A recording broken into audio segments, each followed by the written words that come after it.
remercier l'ensemble des équipes de BPI France et de Big Tour. Parce que ce que vous accomplissez cet été, à nouveau, c'est une vraie prouesse en termes d'organisation et de mobilisation. Et vous l'évoquiez, cette épidémie qu'on est tous en train de vivre et dont nos masques témoignent encore, elle nous oblige un peu à réinventer les choses, à aller au contact, à savoir être au plus près des territoires, de l'énergie, à ne jamais nous laisser abattre. Et la relance, à ne pas considérer que c'est un concept, mais une réalité qui est dans nos mains. Et donc je veux vraiment vous féliciter parce que vous touchez des millions de Françaises et de Français chaque jour avec ce tour. Vous donnez de l'énergie et vous permettez aux entrepreneuses et aux entrepreneurs partout en France de présenter leurs projets, de proposer des offres d'emploi et de montrer que dans notre pays, nous avons la capacité non seulement de rebâtir notre indépendance sur beaucoup de sujets, mais de construire l'avenir. Alors être aujourd'hui parmi vous, même si c'est rapide parce qu'on va devoir aller avec l'ensemble des élus dans quelques instants retrouver nos sapeurs-pompiers et nos pompiers volontaires et toutes celles et ceux qui se sont battus contre le feu ces dernières heures, c'était vous témoigner vraiment la reconnaissance de toute la nation. Merci pour ce qui est fait. Et je vous le dis avec beaucoup de sincérité.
Bonjour à toutes, bonjour à tous. J'espère que vous allez bien. Parce que nous, on va super bien.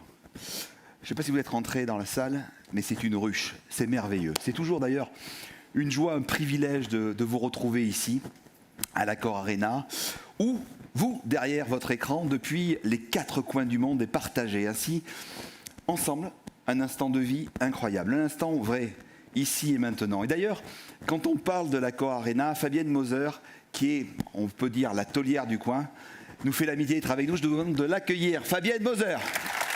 Bonjour à tous. Bonjour. Alors évidemment, au nom de l'Accor Arena que je représente devant vous aujourd'hui, je vous souhaite à tous la bienvenue. Vous ne pouvez pas savoir le plaisir qu'on a, nous, ici, toutes les équipes de l'Accor Arena, de retrouver du monde dans cet endroit qui est un endroit de plaisir, évidemment. Donc j'espère qu'on vous verra tous sur les nombreux concerts qu'on aura cette année. Mais l'Accor Arena, c'est un lieu de rencontres, de business. On est heureux, vous êtes tous là. Et puis surtout, avec Patrice, ça fait maintenant plusieurs années qu'on travaille ensemble. Pourquoi ? Parce que la confiance, c'est un maître mot chez Patrice, mais c'est vrai que cette relation de confiance que nous avons tous ensemble fait qu'on arrive année après année à faire des éditions magnifiques de Big, et on est vraiment tous très très heureux. Merci Patrice. Merci à toi. Big, vous l'avez compris, c'est aussi une famille en fait. C'est une famille de femmes et d'hommes qui ne font pas deux petites équipes, mais une seule et même équipe. Et ici, je tenais à remercier, on le dit souvent dans les émissions de télé, excuse-moi Michel, on dit à la fin le remerciement à tout le monde. En fait, je le fais au début et je voulais remercier Clément de derrière, de Jérôme, Guillaume qui nous font la réalisation, qui nous font la captation, pour que ces centaines de milliers de personnes qui sont derrière l'écran puissent nous voir. Merci beaucoup à vous. Et on peut les applaudir, oui. Et gardez les mains en même temps pour Barbara, pour Nolwenn et pour Angélique, qui ont préparé avec cœur, passion et talent ce moment. Alors BPI France InnoGénération, je vais vous la faire courte. Big, c'est le plus grand rassemblement business d'Europe fait par les entrepreneurs et pour les entrepreneurs. Mais c'est aussi le plus grand plateau télé européen. Il y avait M. Gilles Salé qui était juste à côté, le grand président directeur général d'AMP Visual. C'est plus de 60 caméras partout, c'est 260 heures de live, 400 ateliers et conférences, 1000 speakers dont 70 top speakers mondiaux.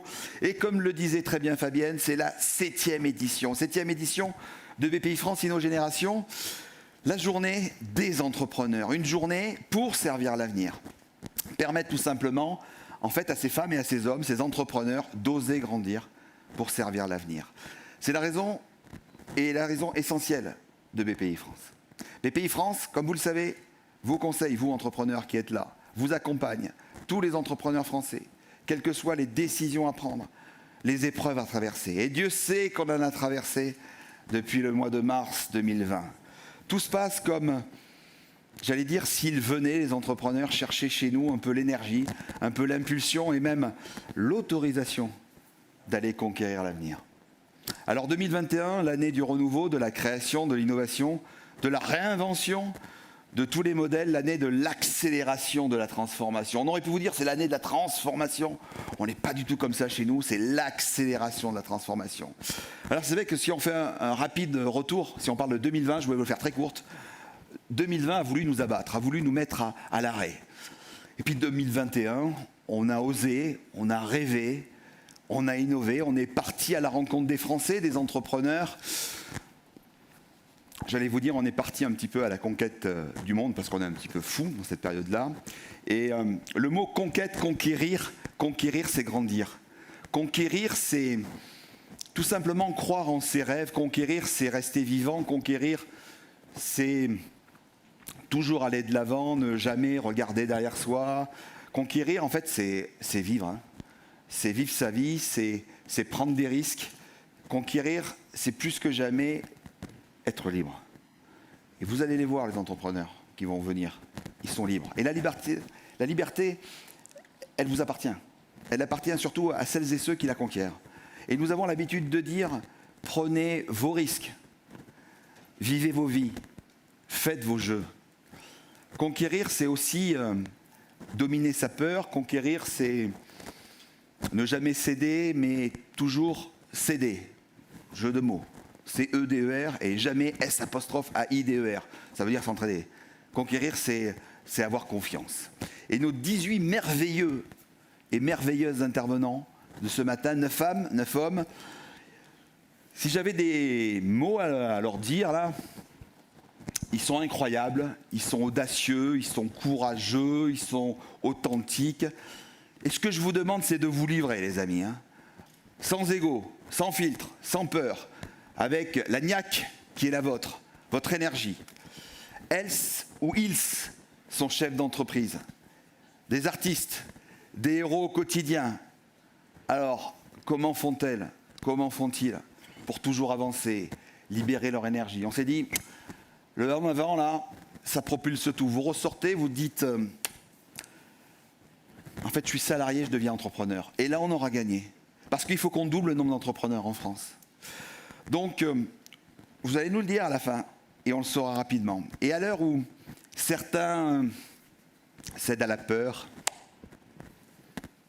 à l'obscurantisme, d'autres bougent, se retroussent les manches, avancent, font avancer la France, quoi. Et on a tous, en fait, le pouvoir de faire changer les choses positivement. Bouger les lignes, conquérir le monde. Alors, osons, créons encore et encore plus N'ayons pas peur d'être entrepreneur, parce qu'entrepreneur, c'est le meilleur. Être entrepreneur, c'est être conquérant. Être entrepreneur, c'est savoir innover, se transformer. Et BPI France est là et sera là plus que jamais, avec ce qu'on sent ici chez vous là, ce réseau social d'entrepreneurs. Cette transformation de la France, avec nos actionnaires, l'État, la Caisse des dépôts et tous nos partenaires. Et je tiens à remercier les régions, les villes, Madame la maire de Trouville, Monsieur le maire de Savines-le-Lac. Vous êtes tous là. On l'a vécu cette tournée. Alors plus vous vivez, plus vous créez de la valeur. Donc vivez. Alors l'avenir, je le redis une fois de plus, appartient à celles et ceux qui le créent. Je vois une jeune femme là, qui a moins de 20 ans, qui à 18h ce soir va être face à face avec le premier homme de la France, le président de la République. Ah oui, on vous invite tous à 18h. On fait une réunion, on sera un peu plus nombreux, mais voilà. Et tu vas le faire, tu vas le gagner ton pari. Les VTE, les volontariats territoriaux d'entreprise, ça c'est l'avenir. Et donc quand tu as des doutes par exemple, on en a parlé dans ta préparation, le seul moyen d'effacer les doutes, c'est de renouer avec ses certitudes. Et tu en as des belles, et vous en avez des belles. Notre pays, on le sait, doit doubler le nombre d'entrepreneurs, doit doubler rapidement le nombre d'entrepreneurs pour pouvoir financer ce que mon ami Franck Provost appelle l'État-providence. Pour cela, il faut donner l'envie aux plus jeunes de vouloir entreprendre. Et ça, pendant cette période-là, quand ils ne pouvaient pas ouvrir ses salons, nom de Dieu, il était là, il était présent. Non seulement leur donner l'envie d'entreprendre leur vie, mais leur donner l'envie de franchir le cap de l'entrepreneuriat. C'est pour cela que nous sommes repartis pour la 3e année consécutive à la rencontre des Français sur toutes les routes de France et que vous avez vu au tout début cette vidéo avec le mot du président de la République. 15 ministres sont venus, tous les présidents de région étaient là. C'était extraordinaire pour faire découvrir le savoir-faire entrepreneurial français, insuffler l'esprit d'entreprendre, susciter aussi de nouvelles carrières. Cette grande tournée estivale, tiens, on devrait l'appeler festival, de la relance, de la confiance, la tournée de tous les Français, le Big Tour. Le Big Tour, quand il parle de millions, ce sont des dizaines de millions de Français qui ont été touchés. Je vous donne quelques chiffres. 6 millions de contacts uniques en télé, 7 millions d'auditeurs touchés en radio, notamment avec les Indes des radios, première puissance radio en France, et je salue Jean-Éric Valli, son président qui est avec nous. Vous aviez toute la presse qui était là. Merci à Natacha Polony, à tous nos partenaires presse qui étaient là, d'avoir fait ce que vous avez fait. C'est-à-dire que Natacha a pris la responsabilité de faire 3 pages toutes les semaines pour parler de ces entrepreneurs, de ces TPE, de ces PME. C'était jamais fait. On s'est vu, on a discuté, et puis avec des gens bien, ça avance. 12,7 millions de lecteurs, vous vous rendez compte, ont suivi le Big Tour, rien que sur la presse. 17,1 millions de contacts uniques en digital. C'est dingue. 300 partenaires qui ont fait rayonner les territoires. D'ailleurs, si vous êtes là, levez-vous. Levez-vous. Allez-y, ceux qui ont participé au Big Tour, voilà. Allez, voilà, qui étaient là. Les maires, vous pouvez les applaudir. Hein. Les maires, les élus, les équipes. Bravo à vous. Vous voyez, c'est anti-Covid, le Big Tour. Hein. Et le Covid, il est toujours présent et on s'adapte à lui. C'est bien chiant, ça. Hein. Mais il y aura une fin à tout. Comme toujours, comme dans toutes les crises. Et puis ça repartira. Mais il faut toujours avoir cette avance. Et donc l'avance, c'est aussi la transition énergétique. Et la transition énergétique ne doit pas être une mode. C'est bien, c'est sympa, c'est cool, c'est fashion, c'est hype. Pas du tout. Elle doit être encore moins le fait de faire parler de l'un ou de l'autre, encore moins. Le climat doit être notre priorité. À toutes ici et à tous, il en va de la survie de la planète et l'humain ne devra plus jamais être oublié dans tout ça. D'ailleurs, cet été, lors du Big Tour, nous avons applaudi chaque soir tous les héros du quotidien qui nous ont aidés à vivre en pleine pandémie et je suis très content également qu'un très grand professeur soit avec nous tout à l'heure. Et donc, merci à tous ces c'est bénévole. Durant la tournée, on était 125 sur toute la tournée, puis on enchaînait les gens. Enfin, c'était extraordinaire. On a engagé plus de 2400 personnes. Alors oui, on a tous des droits et des devoirs. On a aussi le devoir de mémoire. Et n'oublions jamais tout ce qui a été mis en place par l'État, ce pont aérien de cash de dingue. Le prêt garanti par l'État, il ne faut pas l'oublier, il a permis à plus de, si je ne me trompe pas, 689 000 entreprises, 142 milliards d'euros. Vous pouvez applaudir l'État. Et les régions, et les villes, et nos élus. Ça fait du bien. Alors chez BPI France, on n'a jamais rien lâché. On est toujours été très proche de nos entrepreneurs qui font le moteur de ce qu'on aime, hein, le moteur de la France. Et j'aime rappeler à chaque fois que vous, entrepreneurs ici présents, vous êtes aussi des héros avec vos salariés. Vous aussi, vous n'avez jamais rien lâché. Votre courage, votre bravoure, votre résilience, en fait, permettent à la France de ne pas tomber. Et ça, franchement, ça force le respect. Vous constituez cette France unie, cette France engagée. C'est grâce, en fait, tout simplement à vous, hein, à votre énergie sans faille, vitale, qu'on peut investir dans l'avenir qui est notre jeunesse. C'est cette jeunesse qui a besoin de nous pour se construire, pour créer. Nous devons aussi l'accompagner. Il y a les femmes issues des quartiers qui sont aussi là et que je remercie foncièrement d'être avec nous parce qu'on fait des choses formidables dans les quartiers ensemble, de tous les horizons pour redonner la confiance, aider à se relever. L'entrepreneuriat au féminin, c'est fondamental. Pour moi, c'est l'avenir, ça aussi. Et l'avenir, c'est aussi la jeunesse. Et l'avenir, c'est la France. Et l'avenir, c'est aujourd'hui. Et l'avenir, ce sont tous nos intervenants. Voilà, je vous l'ai fait comme ça, mais avec le cœur, avec force. C'est notre premier intervenant qui arrive tout de suite à mes côtés.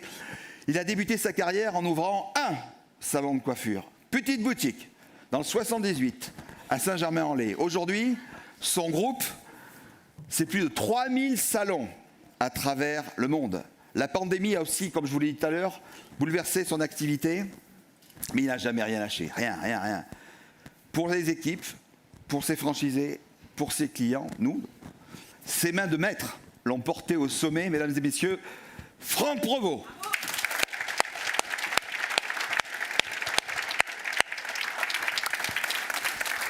Merci, bonjour à toutes et à tous. Merci de me faire passer le premier. Hein. Quand on dit qu'il faut aller de l'avant, effectivement, il ne faut pas avoir peur de se mettre en danger. C'est gentil, merci. Tout ça. Qu'est-ce que je dois raconter ? Ce que tu veux. Ce que je veux ? Écoutez, toute ma vie, comme malheureusement, il vous a donné des dates, donc ça vous donne un peu une image. J'ai monté mon premier salon à Saint-Germain-en-Laye, donc avec l'aide évidemment des banques, un petit salon. Et puis au fur et à mesure, j'ai monté un second salon. Et puis on va faire toutes les étapes évidemment.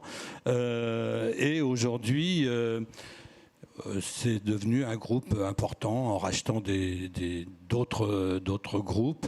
Et c'est un groupe qui représente 3500 salons avec 15 marques. Et voilà. Et pourquoi tout ça c'était pas prémédité, mais j'ai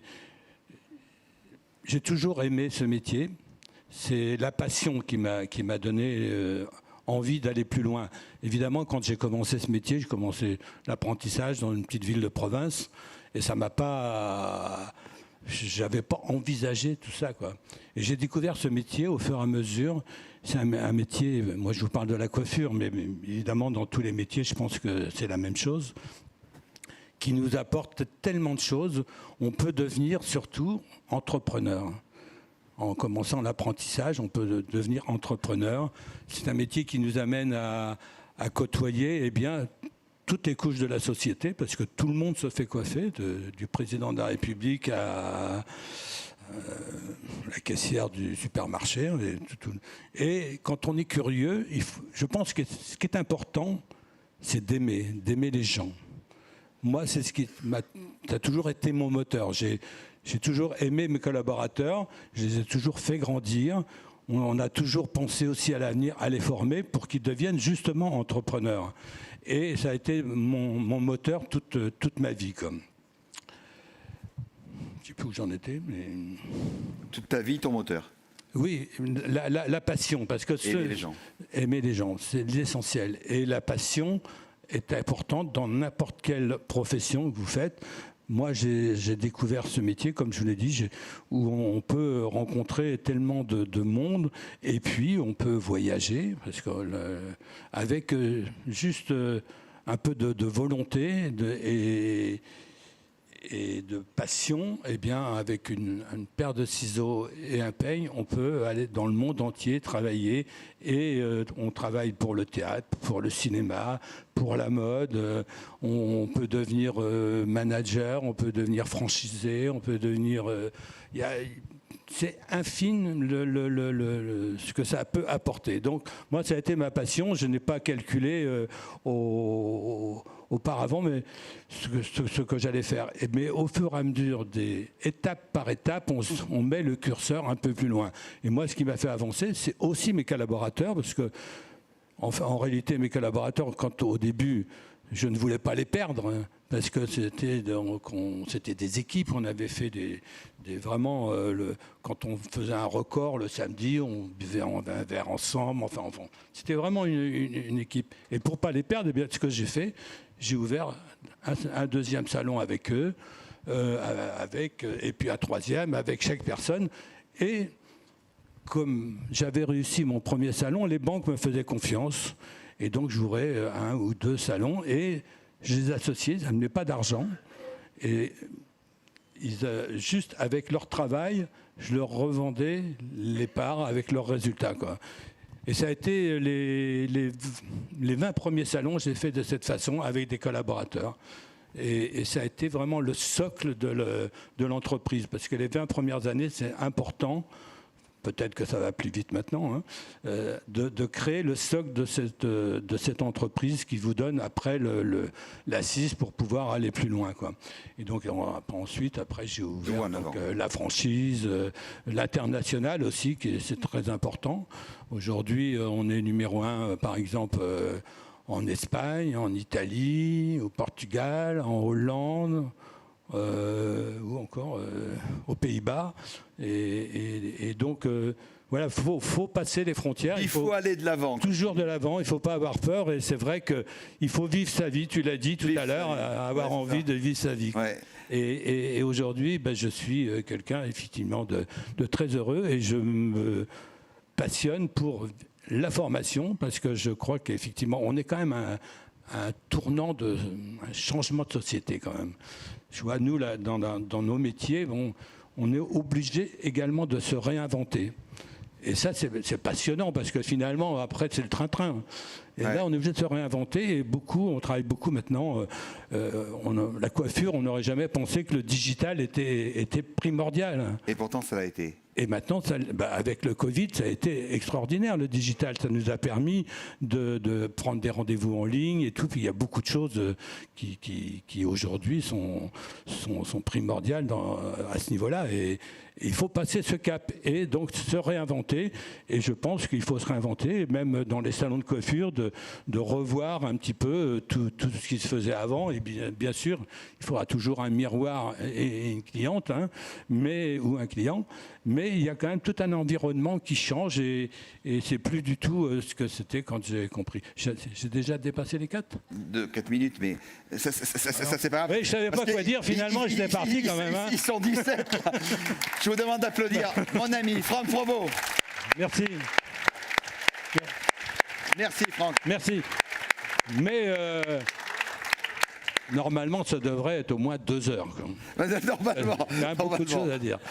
Merci Patrick. Merci à toi. Et merci de m'avoir fait passer en premier quand même. Parce que j'avais le stress. Alors je vous dis, en premier on a Franck Provost, en dernier on a Gilbert Montagnier, ça va donner.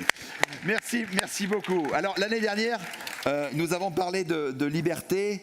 La sienne, c'est la liberté d'expression. Chaque soir, elle prend la parole pour donner la parole. Son franc-parler fait d'elle, avec sa singularité, une énergie hors norme, sa réussite. C'est une femme de caractère qui dit tout haut d'ailleurs ce que certains peuvent penser un petit peu tout bas. Une femme surtout de cœur, qui est portée par la passion qu'elle porte à son métier, De journaliste à membre du CSA, elle a su rester une femme de conviction et surtout de talent tout au long de sa carrière. Elle est tous les soirs sur CNews, mesdames et messieurs, Christine Kelly. Merci.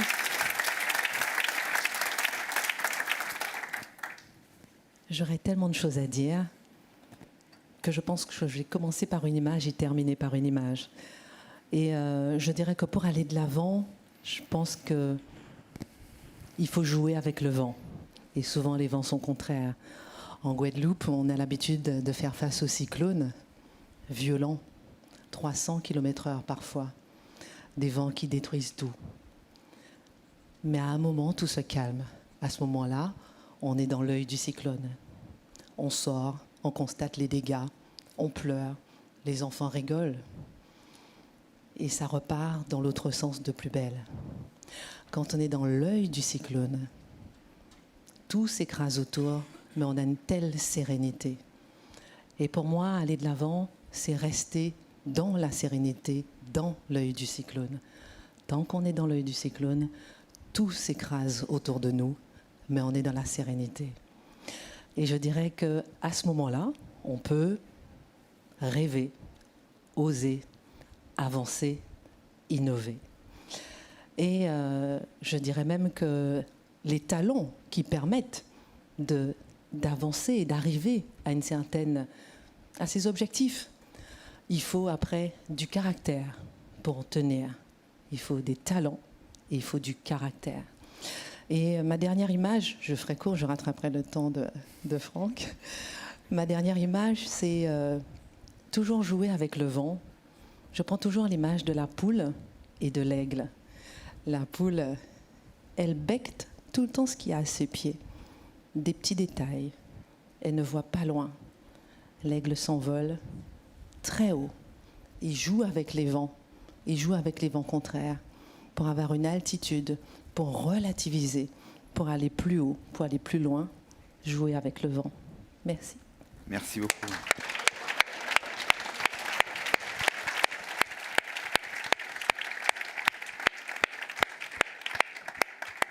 Nous allons maintenant accueillir une femme engagée également, comme Christine, une femme qui croit en ses convictions et qui n'a pas peur de les défendre. Son leitmotiv, c'est l'environnement.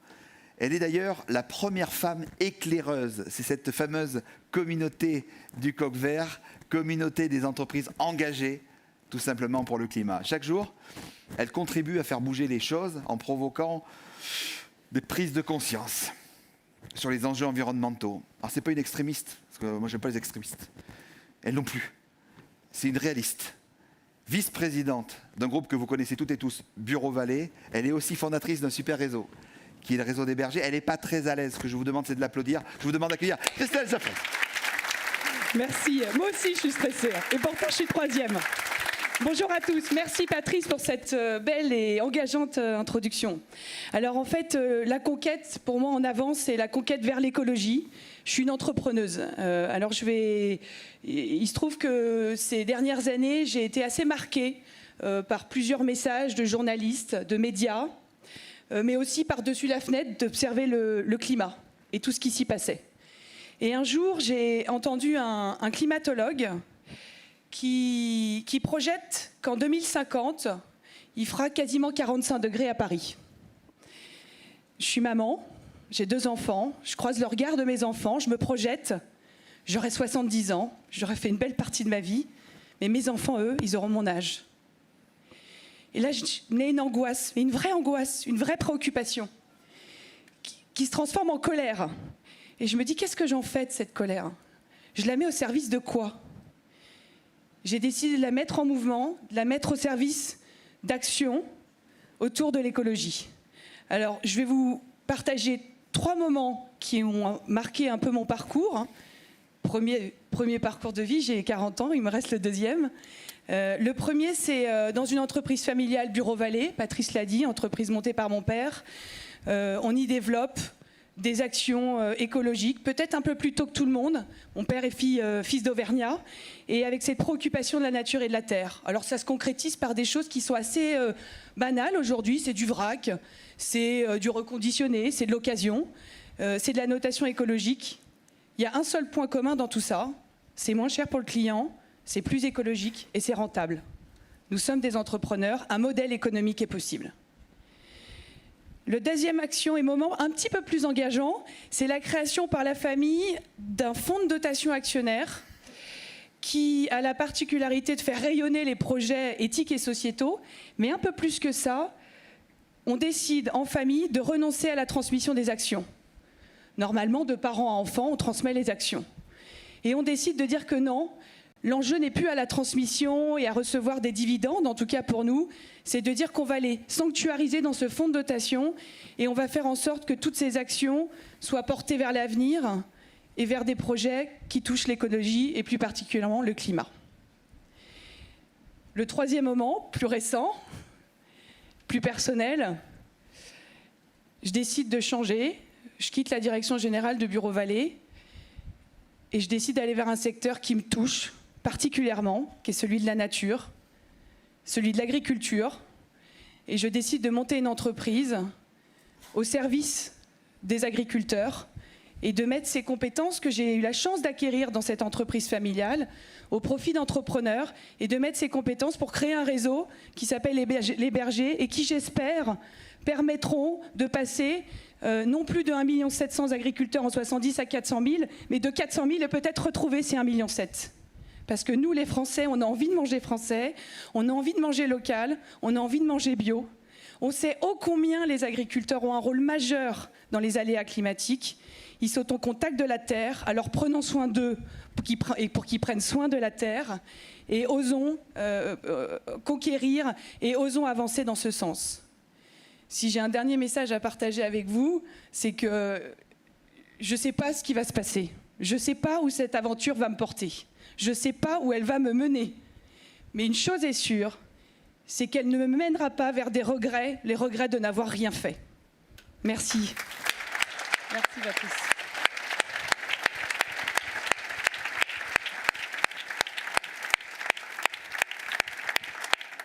C'est ça, ces femmes et ces hommes entrepreneurs, avec beaucoup de valeurs, de simplicité, de proximité, de volonté, d'optimisme. Nous allons recevoir une agrégée de lettres modernes. C'est comme ça qu'elle a débuté sa carrière, comme professeure. Puis, elle reprend ses études pour obtenir un nouveau diplôme. Le grand public l'a connue comme chroniqueuse dans l'émission de Laurent Ruquier « On n'est pas couché ». C'est une femme de conviction, une journaliste, écrivain, essayiste, directrice de la rédaction du journal Marianne, chère à mon ami Frédéric Casgrain. Elle officie aussi tous les soirs sur BFM, Polo News. Nous accueillons ce matin la très grande journaliste et très grande dame, Natacha Polony. Merci beaucoup. Merci, cher Patrice, et merci à vous tous d'accueillir cet événement et d'accueillir nos paroles si diverses. Comment aller de l'avant? C'était la question posée. Mais je pense qu'il faut, en fait, pour cela, s'interroger sur 2 points essentiels. Pour aller de l'avant, il faut d'abord savoir d'où l'on vient et ensuite savoir où l'on veut aller. Moi, j'ai toujours en tête cette phrase de George Orwell. Quand on me présente un progrès, je me demande d'abord si cela nous rend plus humains ou moins humains. Et je pense que ce qui nous appartient désormais, c'est de déterminer ce que nous considérons collectivement comme un progrès. Nous sommes dans un pays qui traverse une crise, il faut le dire clairement, crise économique, même si les données sont bonnes actuellement, mais quand un pays a 80 milliards de déficit commercial, on peut se dire que, quelles que soient les données immédiates, il y a en effet une crise. Une crise aussi politique, une crise morale. Et face à cette crise qui ne doit pas nous abattre, nous devons avoir en tête, me semble-t-il, la phrase de De Gaulle qui disait « Il y a un pacte 20 fois séculaire entre la grandeur de la France et la liberté du monde. » Ça nous oblige. Ça nous oblige à réfléchir justement à ce qu'est cette liberté. On ne va pas de l'avant sans cette volonté de préserver farouchement cette liberté. Et quand je dis liberté, je n'entends pas la liberté de faire ce que l'on veut. Ça, c'est pas de la liberté. Ça, ce sont des pulsions. La liberté, c'est le fait de ne pas dépendre d'autrui. À titre individuel, c'est l'émancipation individuelle, le fait pour chacun de pouvoir décider de son destin, de pouvoir ne pas souffrir d'inégalités trop violentes qui empêchent justement de déterminer sa propre vie. C'est aussi le fait de ne pas dépendre systématiquement d'un système économique pour exister, mais de savoir aussi se débrouiller par soi-même et à travers les liens qu'on tisse.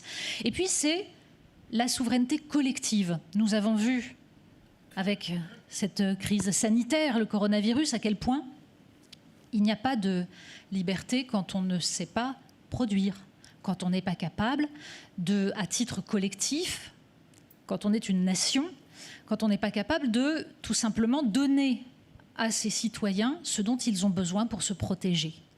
Cette dimension-là doit être au cœur de ce qui nous rassemble évidemment ce matin, mais de ce qui nous rassemble aussi en tant que citoyens, en tant que peuple.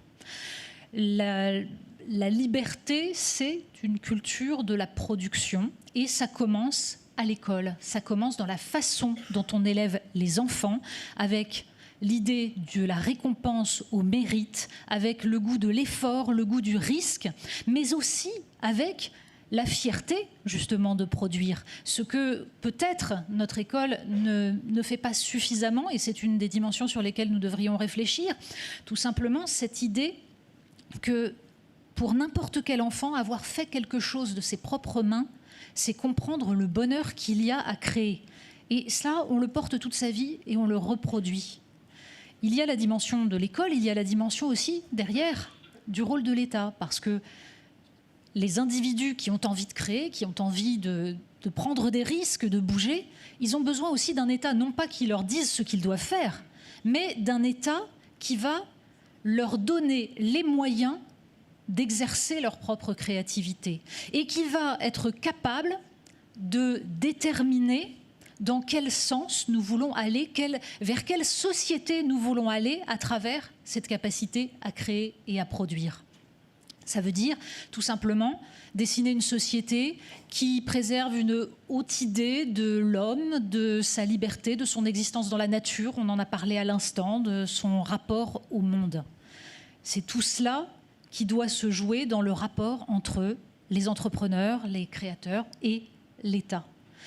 Il y a une campagne électorale qui s'ouvre.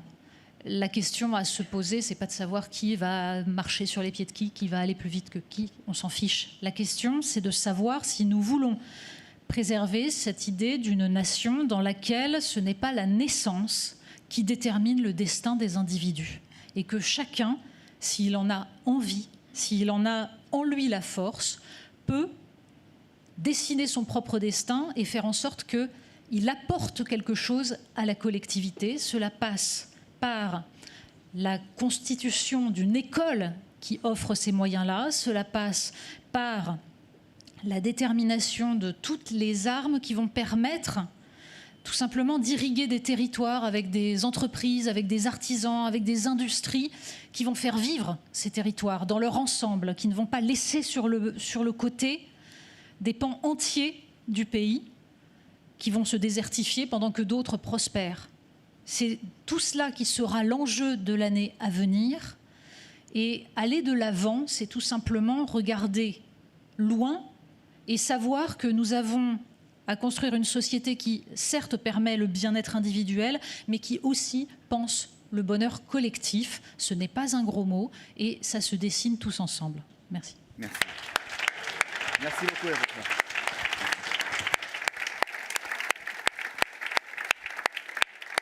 Ah, il y a de la force, je vous l'avais promis.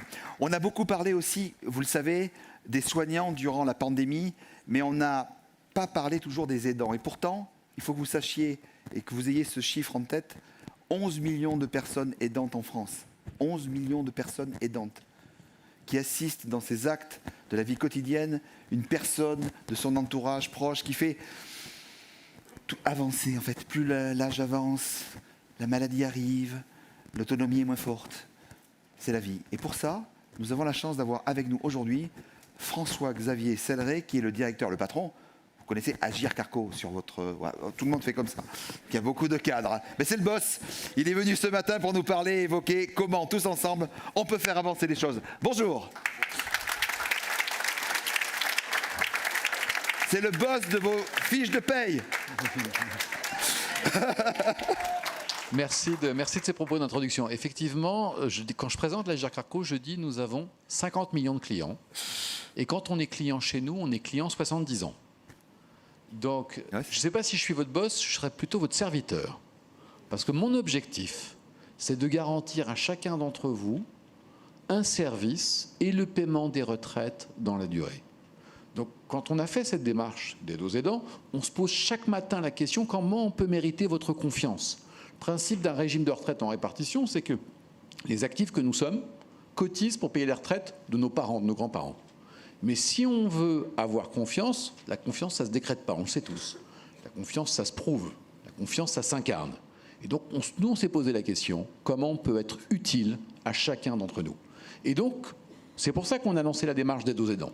Les aidants, on a tous dans nos familles des parents, des grands-parents, des amis qui peuvent avoir un handicap, un problème de santé, qui peuvent être touchés par l'âge. Et quand on est un aidant, c'est une formidable expression de solidarité. Et ben nous, on a essayé d'aider les aidants. Parce que c'est aussi dans notre ADN la solidarité entre les générations. La solidarité entre les générations, c'est ce qui fait qu'on est, si je reprends le propos de Natacha Bologni, on est aussi une nation, qu'on est un corps social. Ce n'est pas chacun chez soi. Un régime en répartition, ça tient, parce que tous les actifs que nous sommes là acceptent de cotiser pour nos parents, et nous espérons qu'à la génération suivante, nos enfants cotiseront pour nous. Mais pour pouvoir, là encore, faire vivre cette solidarité, c'est par des actions concrètes. Si j'ai des mots de confiance et de solidarité en général, vous ne me croirez pas. Et vous aurez peut-être raison. À l'inverse, si j'essaye de mériter chaque jour votre confiance par rapport à vos besoins, ici et maintenant, j'ai peut-être une chance que vous retrouviez confiance dans le collectif et dans l'avenir. Or, on a besoin de collectif et d'avenir. On le fait pour l'aide aux aidants, on le fait aussi pour les jeunes. On s'est dit comment on intéresse les jeunes à la retraite. Si je parle à des jeunes de la retraite, ils vont partir en courant. Et ils auront raison. Ils auront raison. Donc on s'est dit, à l'inverse, quand on est jeune, on doit faire un stage en entreprise. Et parfois, quand on n'a pas un réseau familial et social, c'est compliqué. Et donc depuis 6 ans, chaque année, on propose 1000 stages aux élèves de 3e. Là encore, une expression très concrète de solidarité. Autre élément, pour pouvoir garantir le paiement des retraites de chacun d'entre nous, c'est la répartition. Mais on sait que l'année dernière, il y a eu une crise. Et donc, à l'Agirc-Arrco, on n'a pas 1 euro de dette. On a 60 milliards de réserves. 60 milliards de réserves, ce n'est pas une cagnotte, mais c'est pour garantir à chacun d'entre nous que dans 5 ans, dans 10 ans, dans 15 ans, dans 20 ans, dans 25 ans, dans 30 ans, on pourra toujours payer les retraites de chacun d'entre nous. Mais ces réserves, on ne les met pas dans un coin comme une cagnotte. On les investit dans le financement de l'économie française. On les investit dans le financement des entreprises françaises. Et avec cela, on fait du bien au système de retraite, parce que c'est la garantie pour les plus jeunes d'avoir une retraite demain, mais on fait aussi du bien à l'économie, aux entreprises que vous êtes. Donc la démarche du en avant, c'est dans notre ADN pour ne pas rester, je dirais, planté là, mais penser l'économie, penser les emplois, penser l'avenir de chacun d'entre nous, parce qu'en faisant cela, on garantit la retraite de chacun d'entre nous. Et donc, merci pour votre engagement, merci pour votre volontarisme, parce qu'en cela, on consolide notre confiance dans le collectif et dans l'avenir. Merci beaucoup. Merci. Merci François-Xavier. La jeune femme que l'on va recevoir maintenant, elle partage le même intérêt, presque vital pour la création artistique et les valeurs d'ouverture et de curiosité.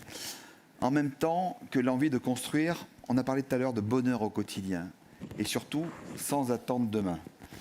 Elle a repris le flambeau de son illustre papa, mon ami Pierre-Emmanuel Tétinger. Présidente de la Maison Tétinger, depuis le 1er janvier 2020, elle incarne partout dans le monde, puisque c'est aussi l'égérie, le style unique de la maison. Mesdames et messieurs, Vitaly Tétinger. Merci beaucoup Patrice, c'est bien trop.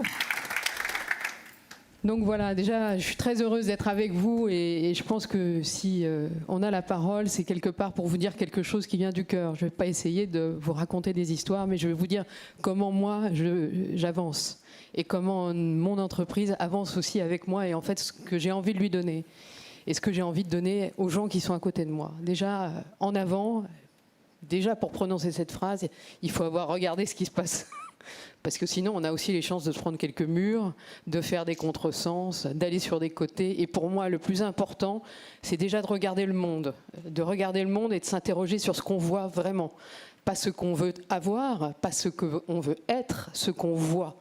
Les gens qui sont autour de vous, la nature, on parlait de l'air, on parle du soleil, moi je vois la lumière derrière nous. Et déjà voir, c'est se mettre dans un contexte, c'est important. La deuxième chose, c'est quelle est notre place. Et cette place, elle se définit comment? Elle se définit par le sens, mais aussi par le plaisir. Qu'est-ce qui nous rattache au monde tous les jours? Qu'est-ce qui fait qu'on va se lever le matin? Qu'est-ce qui fait qu'on va s'occuper de ses enfants? C'est le plaisir, c'est votre rapport intime au monde. Aujourd'hui, je suis convaincue que plus personne ne se pose la question du plaisir. À l'école, c'est fondamental. L'histoire n'a de sens que si on a du plaisir, si on est conscient qu'en fait, ce qui se raconte devant vous, c'est une vie qui s'est déjà déroulée, qui a donné énormément de choses, qui a donné des graines, qui aujourd'hui vous portent aussi, parce qu'on est tous issus d'une histoire. Et une fois qu'on a trouvé son plaisir au monde, finalement, il se passe des choses et vous réagissez. Et puis petit à petit, c'est un puzzle. Vous dites, ah tiens là, il y a une voie pour moi. Et elle s'ouvre, parce qu'en fait, quand vous allez dans une voie, vous rencontrez des autres. Et les autres, ils vont vous donner un écho, puis vous allez avoir des idées ensemble, vous allez construire. Et je vais vous dire, toute ma vie, j'ai avancé comme ça. Moi, j'avais décidé d'être peintre, et finalement, cette voie ne m'apportait pas de plaisir. C'était un mur qui me renvoyait à moi-même, et je sentais que c'était stérile. Et finalement, quand j'ai commencé à envisager autre chose, après un acte qui a donné du sens à ma vie, qui est précisément la reconquête du Champagne-Tétinger par mon père, Pierre-Emmanuel, avec l'aide du Crédit Agricole du Nord-Est, une banque locale. En fait, je me suis dit que ce type, il avait un passé, il avait certainement un ego, il avait des histoires, etc. Mais avant tout, il a eu un rêve et il a mis toutes ses tripes dans la réalisation de ce rêve. Et le sens de ma vie, ça a été de me dire, ce destin-là, il m'inspire, il est plus grand et je sens que c'est là où je dois aller. Je lui ai demandé de participer, il m'a dit non, je me suis accrochée et finalement, il a convenu que je pouvais avoir un intérêt pour l'entreprise. Et petit à petit, en fait, ce qui s'est développé au Champagne, c'est pas ma volonté de prendre une place, c'est la volonté d'apprendre des autres. C'est le bonheur de découvrir que cette boisson, et boisson, c'est bien un laid mot pour cet élixir de bonheur, c'est justement cet élixir, qu'est-ce qu'il a comme sens? Il révèle les gens. Il les rend heureux. À un moment, quand vous buvez une coupe, et je n'ai pas le droit de faire de publicité, mais ce que je vois, c'est que les choses se déverrouillent et que les gens osent raconter leur vie, ils ont accès à eux-mêmes à nouveau. Donc le sens de ma mission au Champagne, c'est ça. C'est comment, avec la nature, avec le travail des hommes, avec cette transmission, je peux organiser un passage qui ait du sens dans l'avenir. Et dans ce que je vois, il y a ce souci de l'environnement. Moi aussi, j'aime la campagne. Moi aussi, j'aime respirer. Et moi aussi, j'ai 4 enfants. Et j'ai envie que mes enfants, quand ils se lèvent le matin et qu'ils ouvrent la fenêtre, ils aient cette sensation de fraîcheur, cette espèce de pincement, ce truc qui vient vous croquer le nez et qui vous arrive dans la bouche et vous vous dites c'est de l'air et c'est merveilleux. Et la vie doit continuer comme ça pour eux. Donc maintenant, qu'est-ce qu'on fait tous ensemble ? On travaille ensemble, on s'organise, on s'est dit quel est le monde que je veux pour ces enfants. Et ce n'est pas que une façon de se dire voilà, on se lave la conscience et on fait tout ce qu'on nous dit qu'il faut bien faire avec des normes, des machins, etc. Et on y va. Non, le sens, c'est vous qui le décidez. Parfois, on vous demande de faire des choses, vous avez l'intime conviction que c'est une mauvaise piste. Et bien, qu'est-ce que vous faites ? Vous vous raccrochez à ce que vous ressentez, à votre cœur. Vous vous aidez de votre intelligence, parce que parfois, de temps en temps, c'est utile.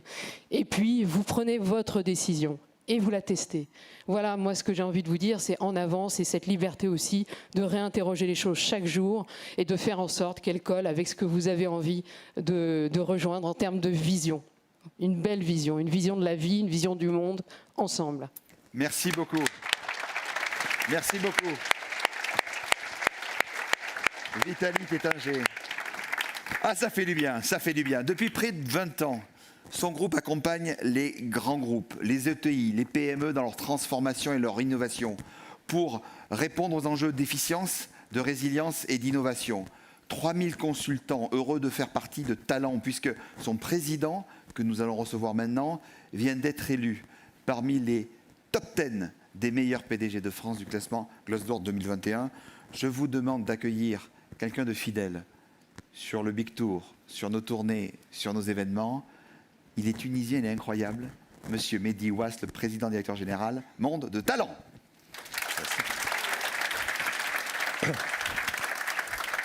Merci. C'est toujours très agréable d'être présenté par Patrice, c'est extraordinaire. On ne reçoit que des compliments. Et par contre, on reçoit beaucoup de sincérité. Ce qu'il recherche chez nous, c'est l'authenticité, c'est qu'on soit authentique. Et c'est pour ça qu'il ne nous a pas dit ce qu'on devait dire aujourd'hui. Il nous a demandé de rien préparer et réellement de parler de notre aventure, de parler de ce que l'on est et de dire pourquoi on a décidé d'entreprendre et d'aller de l'avant. Effectivement, on va de l'avant, on n'est plus 3000, on est 4000 maintenant. Donc on est déjà un petit peu plus, 4000, 3000 en France, 1000 à l'international. Pourquoi à l'international ? Parce qu'on a des convictions, on a des valeurs, on a une certaine forme d'éthique dans l'utilisation des technologies nouvelles qui sont en train de changer le monde, qui sont en train de le transformer, qui nous donnent la responsabilité de le redéfinir, de le reconstruire. Et on a envie que ces valeurs, eh bien, elles puissent aussi s'exporter. Et on a envie d'être cette troisième voie face aux deux grands géants aujourd'hui qui préemptent ces technologies et qui ont décidé de construire ou de redessiner le monde d'une certaine façon qui n'est pas forcément celle que l'on a dans les valeurs traditionnelles de la France. Ça, c'est le premier message que je voulais vous passer. Le deuxième, c'était de vous dire qu'un entrepreneur, c'est quelqu'un qui a décidé d'être acteur plutôt que spectateur. Et ça a été mon cas. J'ai toujours voulu être responsable de ce qui m'arrivait, de bon ou de mauvais, et ne pas regretter. C'est un terme qui a été employé, que je reprends à ma charge. Un entrepreneur, c'est plutôt quelqu'un qui a envie d'être leader plutôt que suiveur. C'est-à-dire prendre les chemins de l'innovation, c'est-à-dire avoir des idées, les créer, les porter, les tester, parfois tomber, se relever. Et c'est aussi mon cas. Et un entrepreneur, à mon sens, c'est quelqu'un qui doit être fatalement optimiste. Vous ne pouvez pas entreprendre si vous ne pensez qu'à l'échec. Et vous ne pouvez pas entreprendre si vous avez peur de l'échec. Et aucun entrepreneur ne peut vous dire « je ne suis jamais tombé ». Parce qu'on apprend de ses erreurs, parce qu'on apprend de ses échecs, et tomber et se relever, ça rend plus fort. Donc voilà les trois grandes qualités qui me semblent essentielles pour entreprendre. Patrice a raison, il faut que la France reprenne son rôle de leader dans l'entrepreneuriat. Il faut qu'on aille avec nos convictions, avec nos valeurs, avec cette forme éthique d'utilisation de ces technologies qui aujourd'hui sont en train de nous révolutionner. Les objets connectés, le big data, l'intelligence artificielle, la blockchain, autant de technologies qui peuvent faire peur ou qui peuvent au contraire nous ouvrir des horizons, nous donner de l'espoir si on les considère comme inclusives, si on les considère avec beaucoup d'éthique, si on considère qu'elles ne vont pas remplacer l'humain, mais qu'elles vont se mettre au service de l'humain. Et ça, c'est ce qu'il y a de plus important. Et c'est le combat que je mène au travers de mon entreprise pour pouvoir démontrer que ces technologies en rupture vont nous permettre d'être plus forts. Bien sûr qu'elles vont détruire des emplois, mais elles vont en créer. Et le pari qu'on prend, c'est que la création d'emplois sera supérieure à leur destruction. Bien sûr, elles vont nous bousculer, bien sûr, elles vont nous interroger sur la façon dont on doit éthiquement utiliser toutes ces données qui arrivent en masse. Oui, mais je préfère que la réponse vienne de nous plutôt que d'autres. Et c'est pour ça que j'entreprends aussi dans ces technologies, que je participe à cette évolution, que je participe à cette révolution. Le dernier message que je voudrais vous donner, c'est rebondir sur Vitaly, qui a beaucoup de vitalité. C'était extraordinaire. Elle était à côté de moi, elle stressait en se disant qu'est-ce que je vais raconter, parce que tu as raconté, c'est formidable. Et le bonheur, la joie, le plaisir de réaliser ce que l'on fait est un moteur extraordinaire. Et c'est vrai que depuis plus de 30 ans que j'entreprends, moi j'ai fait d'une phrase de Voltaire mienne, c'est j'ai décidé d'être heureux parce que c'est bon pour la santé. Et je ne pense pas que l'on puisse tous les jours se lever, aller, comme on dit, taper la caillasse si on n'est pas convaincu que ce que l'on fait, on le fait avec plaisir et qu'on le partage. Et le dernier mot, c'est que l'entrepreneuriat aussi, c'est le partage. J'ai, depuis une trentaine d'années, embauché, allez, je vais être modeste, plusieurs centaines de personnes, en fait c'est plusieurs milliers. J'ai toujours fini tous mes entretiens d'embauche par cette phrase, ma place est à prendre. avec toutes ses responsabilités. Et pour moi, le message, ça n'était pas de dire je vais prendre ma retraite ou je vais aller faire autre chose. C'est non. C'est à partir du moment où cette personne est capable de prendre ma place, elle va me faire grandir et elle va me faire monter d'un cran. Et donc, je vais aller de l'avant. Et c'est ça l'esprit conquérant que l'on a en France, et c'est ça l'esprit conquérant que l'on se doit aussi de dupliquer à l'international. Je finirai en disant qu'on a une grande ambition. Tu te souviens, je t'avais dit qu'on ferait le milliard en 2025. Oui. On va sans doute le faire une année en avance. Wow. On est 4 000 aujourd'hui. On sera, je pense, un peu plus de 10 000 en 2024. 4 000 à l'international. Donc on aura multiplié par 4 nos forces en dehors de la France. Et puis 6 000 en France, on les aura multipliés par 2. Voilà. Waouh!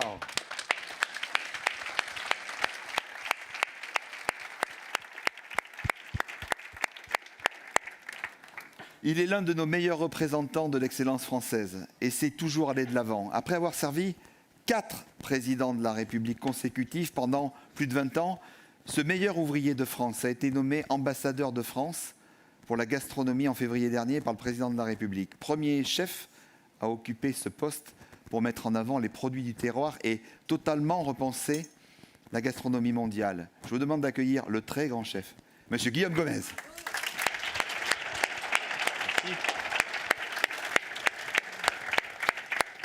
Bonjour à toutes et tous, merci Patrice de m'accueillir. Alors d'aucuns pourraient s'étonner, tiens, il n'est pas entrepreneur. Alors c'est vrai que quand Patrice m'a proposé de venir, il m'a dit t'es resté pendant près de 30 ans derrière un piano, maintenant on va te mettre derrière un micro. Ça fait 2 fois que tu me demandes d'intervenir pour BPI. Et c'est vrai que quand tu m'as dit viens au Big, bon j'ai dit déjà je suis dans le thème. Contrairement à beaucoup d'autres. Mais qu'est-ce que je vais bien pouvoir raconter à ces chefs d'entreprise? Et c'est vrai qu'on avait déjà eu cette première rencontre à Ferrières avec les chefs d'entreprise d'excellence. À Khalil, chez Khalil. Et c'est vrai que cette gastronomie que je représente aujourd'hui, donc merci pour cet éloge, je me suis retourné quand même voir si quelqu'un d'autre allait passer devant moi sur la rampe. C'est vrai que cette gastronomie que j'ai souhaité avec le président de la République représenter aujourd'hui, c'est avant tout des femmes et des hommes, c'est avant tout des chefs d'entreprise. Déjà, vous êtes toutes et tous des gastronomes, donc vous servez cette France qui nous oblige, comme l'a dit Natacha tout à l'heure, et derrière moi, ce sont des chefs d'entreprise, ce sont des restaurateurs bien sûr, des transformateurs et tous ces artisans qui portent l'excellence française, mais avant tout, tous nos producteurs, tous nos agriculteurs, tous nos vignerons, et toutes celles et ceux qui font cette gastronomie en fait. Nous ne sommes nous que des transformateurs et aujourd'hui notre gastronomie elle a un impact et c'est là où on rentre complètement dans le thème de BPI quand on voit proximité, volonté, optimisme et d'autres beaux mots que tu exprimes à chaque fois. Ça représente vraiment cette alimentation et cette gastronomie et les acteurs qui la font et autant s'il y a quelques années on pouvait juste se dire l'assiette elle doit être gourmande, elle doit être festive, elle doit être bonne, aujourd'hui il n'y a pas de sujet. On est fiers d'être français, on est fiers de représenter cette gastronomie française et si certains essayent de nous challenger, on en est très content, à l'international, elle est reconnue comme la première gastronomie au monde et on en est très fiers et tout ça grâce une fois de plus à nos producteurs. Mais aujourd'hui, on a conscience que cette assiette, la vôtre, la mienne est des fois un peu plus chargée que la vôtre peut-être, elle a un impact. Elle a un impact et cette gastronomie, elle se veut plus engagée parce que cette assiette, elle a un impact. Elle a un impact sur soi, sur sa santé, sur l'autre, le principe même de commensalité et sur notre environnement. Et s'il y a quelques années, les chefs d'entreprise qui étaient les restaurateurs, qui étaient même les producteurs, n'en avaient pas forcément conscience, aujourd'hui c'est vital. Et cette gastronomie que l'on souhaite promouvoir avec le président de la République, aussi bien dans nos territoires qu'à l'international, c'est une gastronomie qui se veut, à votre image, plus engagée, plus inventive, plus innovante. Parce qu'en effet, ça passera par là. Et si cette gastronomie, elle a un impact aujourd'hui sur tout cet écosystème, aujourd'hui, notre assiette, elle a un amont, elle a un aval. Ça va de, alors on disait avant, de la fourche à la fourchette. Vous avez peut-être entendu cette expression. Maintenant, on va vraiment de la terre à la poubelle, puisque notre objectif, c'est de faire prendre conscience et de changer les choses, en commençant bien sûr par la terre, le travail des sols vivants, au plus proche de nos producteurs, au plus proche de nos agriculteurs, de réfléchir à l'impact que cela peut avoir également sur nos transformateurs, sur nos distributeurs, c'est quelque chose de très important. Et également, la suite de cette assiette, elle doit être très bonne, bien évidemment. On doit rester dans la gourmandise et pas aller vers quelque chose qui ne serait pas bon et pas gourmand, mais ça a un impact. Le gaspillage, bien sûr, donc on lutte contre tout ce phénomène de gaspillage, je donnerai quelques chiffres tout de suite derrière, et bien sûr la valorisation et la méthanisation de nos déchets. Et c'est sous tout cet éventail qui fait aujourd'hui notre gastronomie plus humainement engagée et qui doit définir notre alimentation des prochaines années. Alors tout à l'heure on a parlé d'éducation, Natacha a eu ce mot-là, je milite depuis quelques années pour que justement on puisse avoir dès la maternelle des cours de cuisine à l'école, pas pour en faire des chefs de cuisine, tout simplement pour alerter les gens et en faire de meilleurs consommateurs et des meilleurs citoyens. Je milite également pour qu'il y ait un petit déjeuner à l'école gratuit pour justement régler ce problème de distorsion qu'il peut y avoir entre certains par rapport à ce lien à l'alimentation, et une fois de plus avoir des chefs d'entreprise qui nous suivent parce qu'on en a besoin. On a parlé tout à l'heure, je salue les amis de la ferme des Peupliers qui sont là, de cette cuisine, de cette alimentation liée à la restauration collective, qui aujourd'hui sont les premiers prescripteurs de nos décisions vu que c'est nos plus gros consommateurs. Donc ça passera par là. Donc moi je vais faire court parce que je vois que je vais entamer dans pas longtemps le timer. Juste vous dire que vous êtes également, au-delà des chefs d'entreprise que vous êtes, des consommateurs, et après respirer, manger, c'est ce qui nous est plus vital. Donc vous avez le choix dans vos mains de faire en sorte que ce modèle alimentaire français puisse aujourd'hui perdurer. Merci à vous. Merci.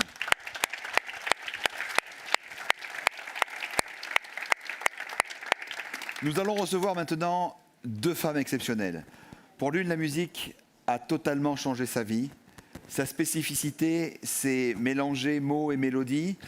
Après avoir passé des années dans le marketing, il lui suffira en fait d'entamer une nouvelle carrière. L'autre a décidé de craquer le code pour avoir encadré aussi des équipes dans des grands groupes pendant 15 ans, etc. Les deux sont extraordinaires, je vous demande de les accueillir. Valérie Marie et Magali Dardet. Venez, venez. Alors, Magali, en 1 minute, ce changement de vie. Ce changement de vie, Patrice, il est assez simple. Le 26 mars 2011, j'ai frôlé la mort, broyée par une rougeole sévère de l'adulte, sur un lit d'hôpital. Mon fils Arthur avait 7 ans. Et comme si ça ne suffisait pas, 1 an après, j'ai connu une liquidation judiciaire. Ce que l'expérience de ce grand chaos m'a appris, c'est que pour se relever des grandes épreuves, des grandes crises, il faut avoir envie, donner envie, pour être en vie. Mais quand on a tout perdu, c'est difficile d'activer les clés. Alors j'ai décidé d'aller à la rencontre de conférenciers exceptionnels dont Valérie Marie fait partie, et pas que. Fabien Pelouse, Edgar Gros-Piron, Virginie Delalande, ils sont 10 à être à mes côtés. J'aime poser cette intention de vie. C'est ça pour moi être entrepreneur. Mais en réalité, j'aime aussi le concret. J'aime mettre en pratique. Alors j'ai décidé d'aller les rencontrer et ensemble, je leur ai proposé de donner vie à ce grand projet, embarquer les acteurs économiques qui ont envie de se réinventer. Ils ont tous dit oui.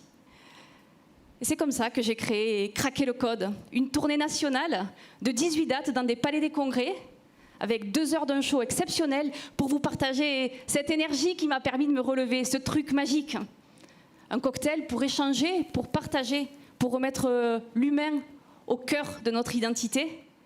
Et puis, pour les plus engagés, un vrai suivi au quotidien pour incarner ces clés dans la réalité, avec nos clients, nos fournisseurs, nos collaborateurs, bien évidemment.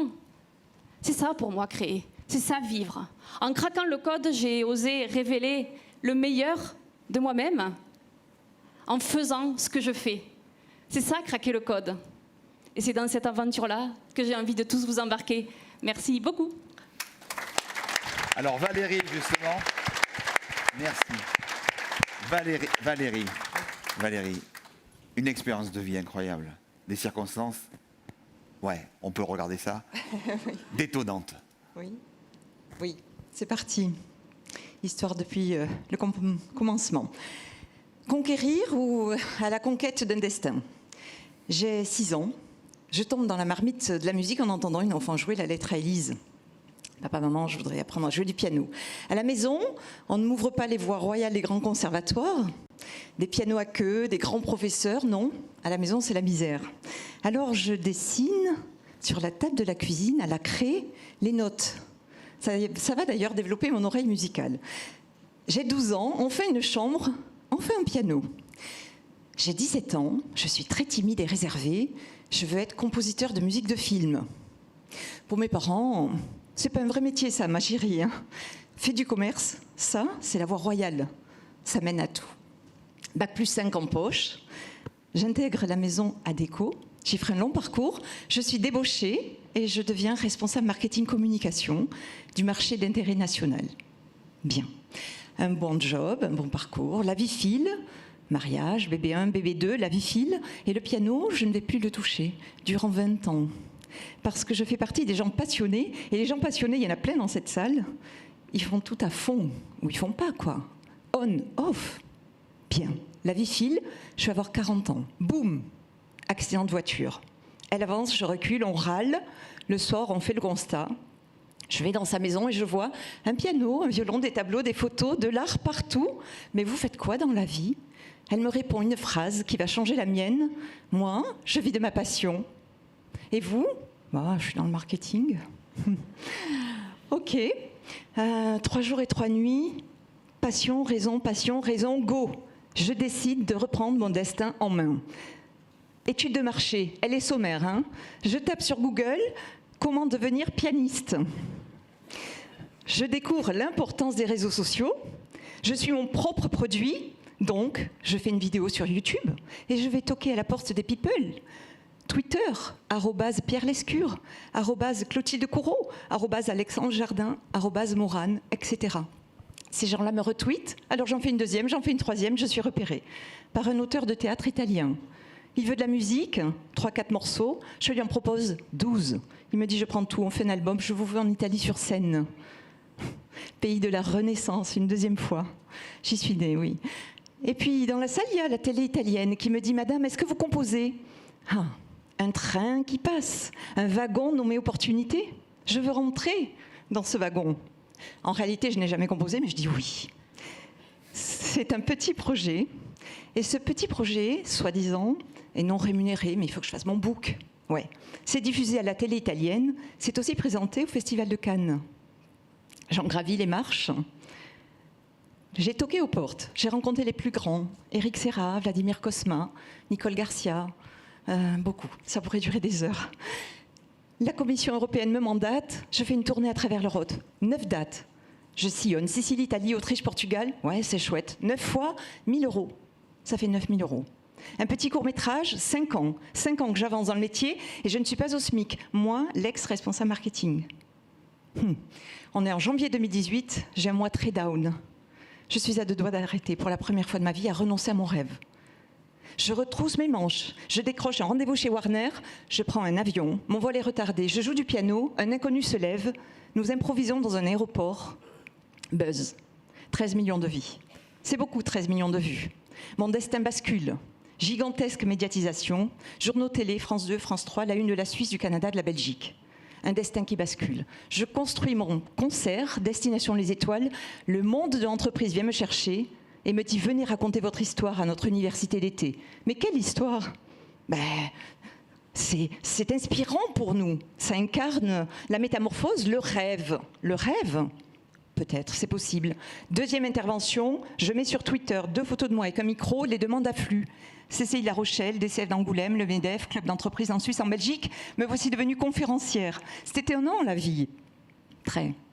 Vous savez, on me dit, vous vivez un conte de fées, mais oui, hein, je vous l'annonce, les contes de fées existent. Nous sommes tous des héros, héroïnes de nos vies.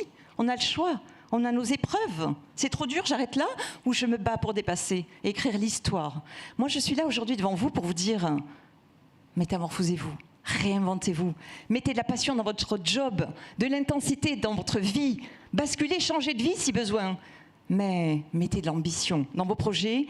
C'est le seul moyen pour tutoyer les anges et caresser le pied des étoiles. Moi, ce que j'en sais, c'est que ça vaut le coup. Je vous remercie.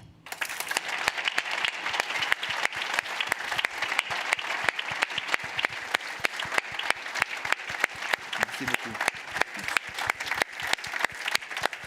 Merci beaucoup.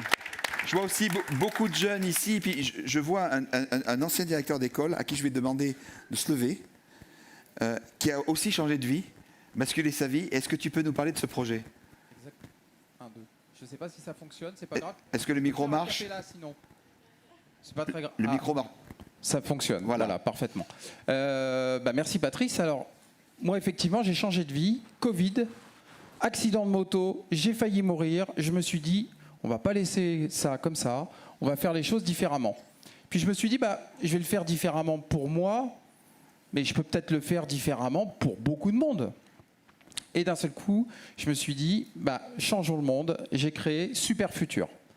Alors Super Futur, c'est quoi? C'est un dispositif qui permet à des jeunes de 13 à 17 ans de devenir aujourd'hui eux-mêmes et finalement de trouver un boulot dans lequel ils vont pendant, je parle sous votre contrôle monsieur, 40-45 ans, se lever tous les matins et faire en sorte qu'ils aient la banane tous les matins pour se lever.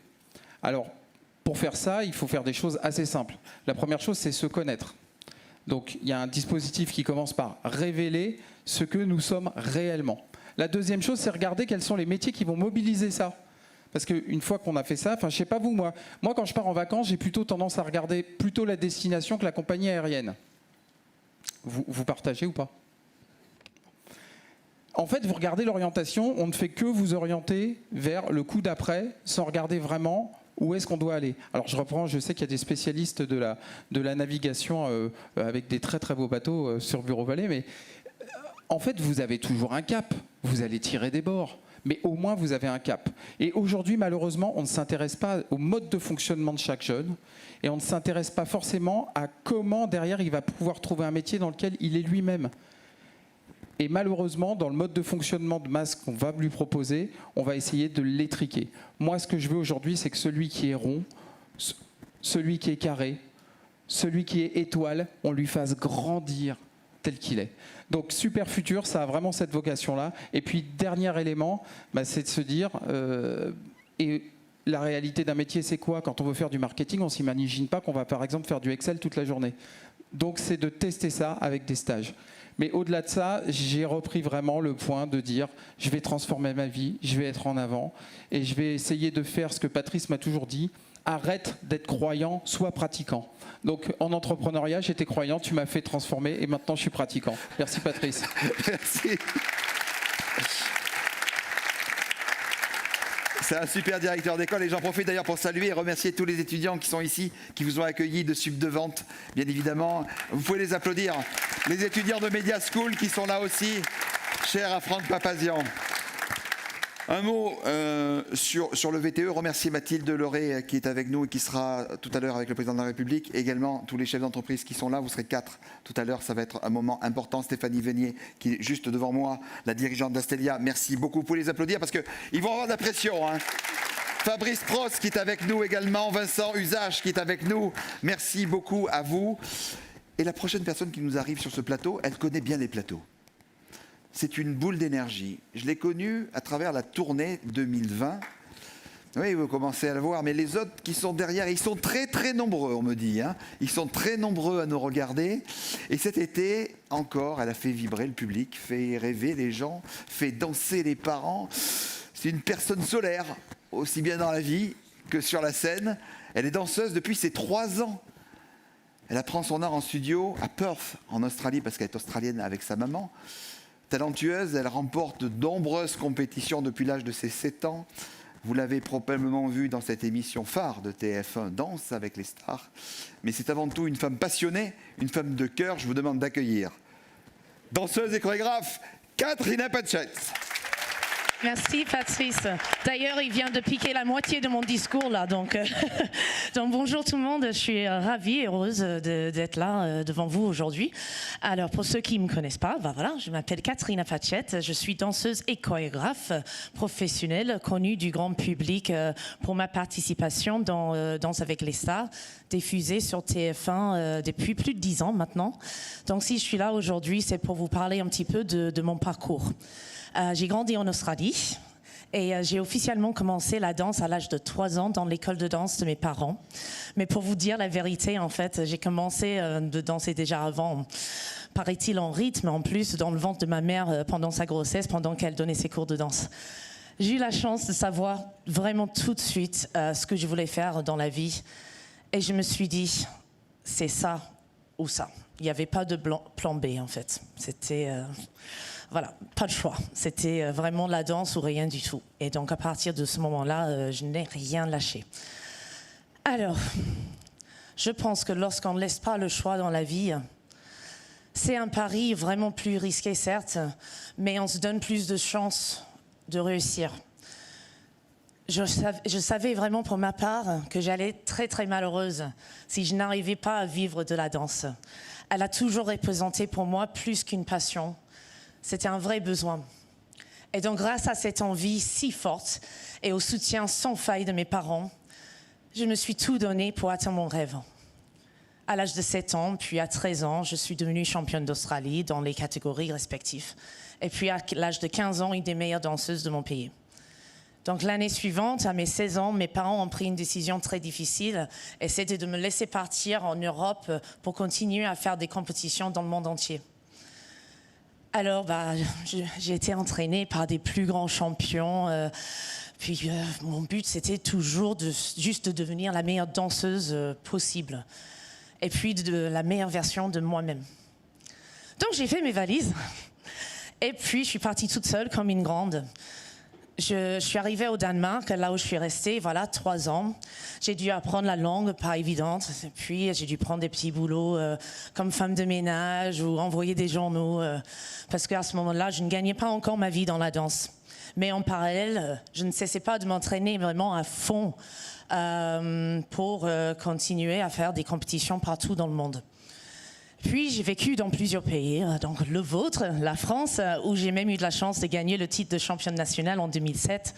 Je me suis ensuite installée en Slovénie, Hong Kong, Italie, en m'enrichissant vraiment de cultures différentes à chaque fois, avant de revenir en France en 2010. J'allais dire 2006, non, je suis arrivée en 2006.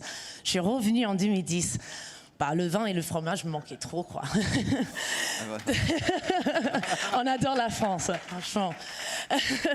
Donc mon chemin a été vraiment rempli de beaucoup belles réussites, mais aussi de beaucoup d'échecs. Et puis ce n'était pas simple à chaque fois de recommencer et de trouver ma place dans un nouveau pays avec des nouvelles personnes.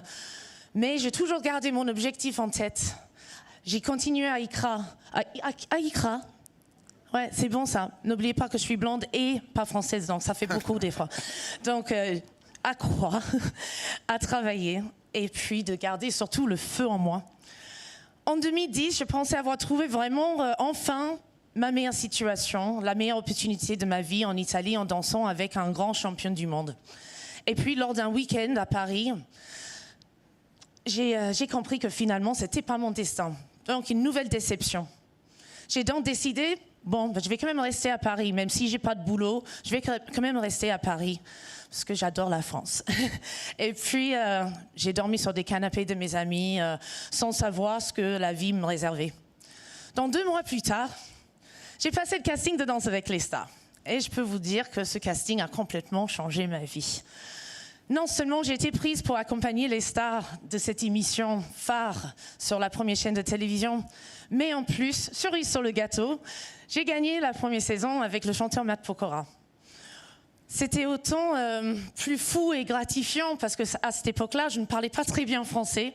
La preuve, j'ai été sous-titrée toute la première saison. Voilà, vous pouvez regarder les images. Donc en 11 saisons, cette émission m'a ouvert beaucoup de portes et des belles opportunités. J'ai même participé à Danse avec les stars chez moi en Australie l'an dernier où j'étais finaliste. J'ai fait de nombreuses émissions de télé, des tournées, même en chaussant des patins à glace sur Holiday on Ice avec Brian Joubert.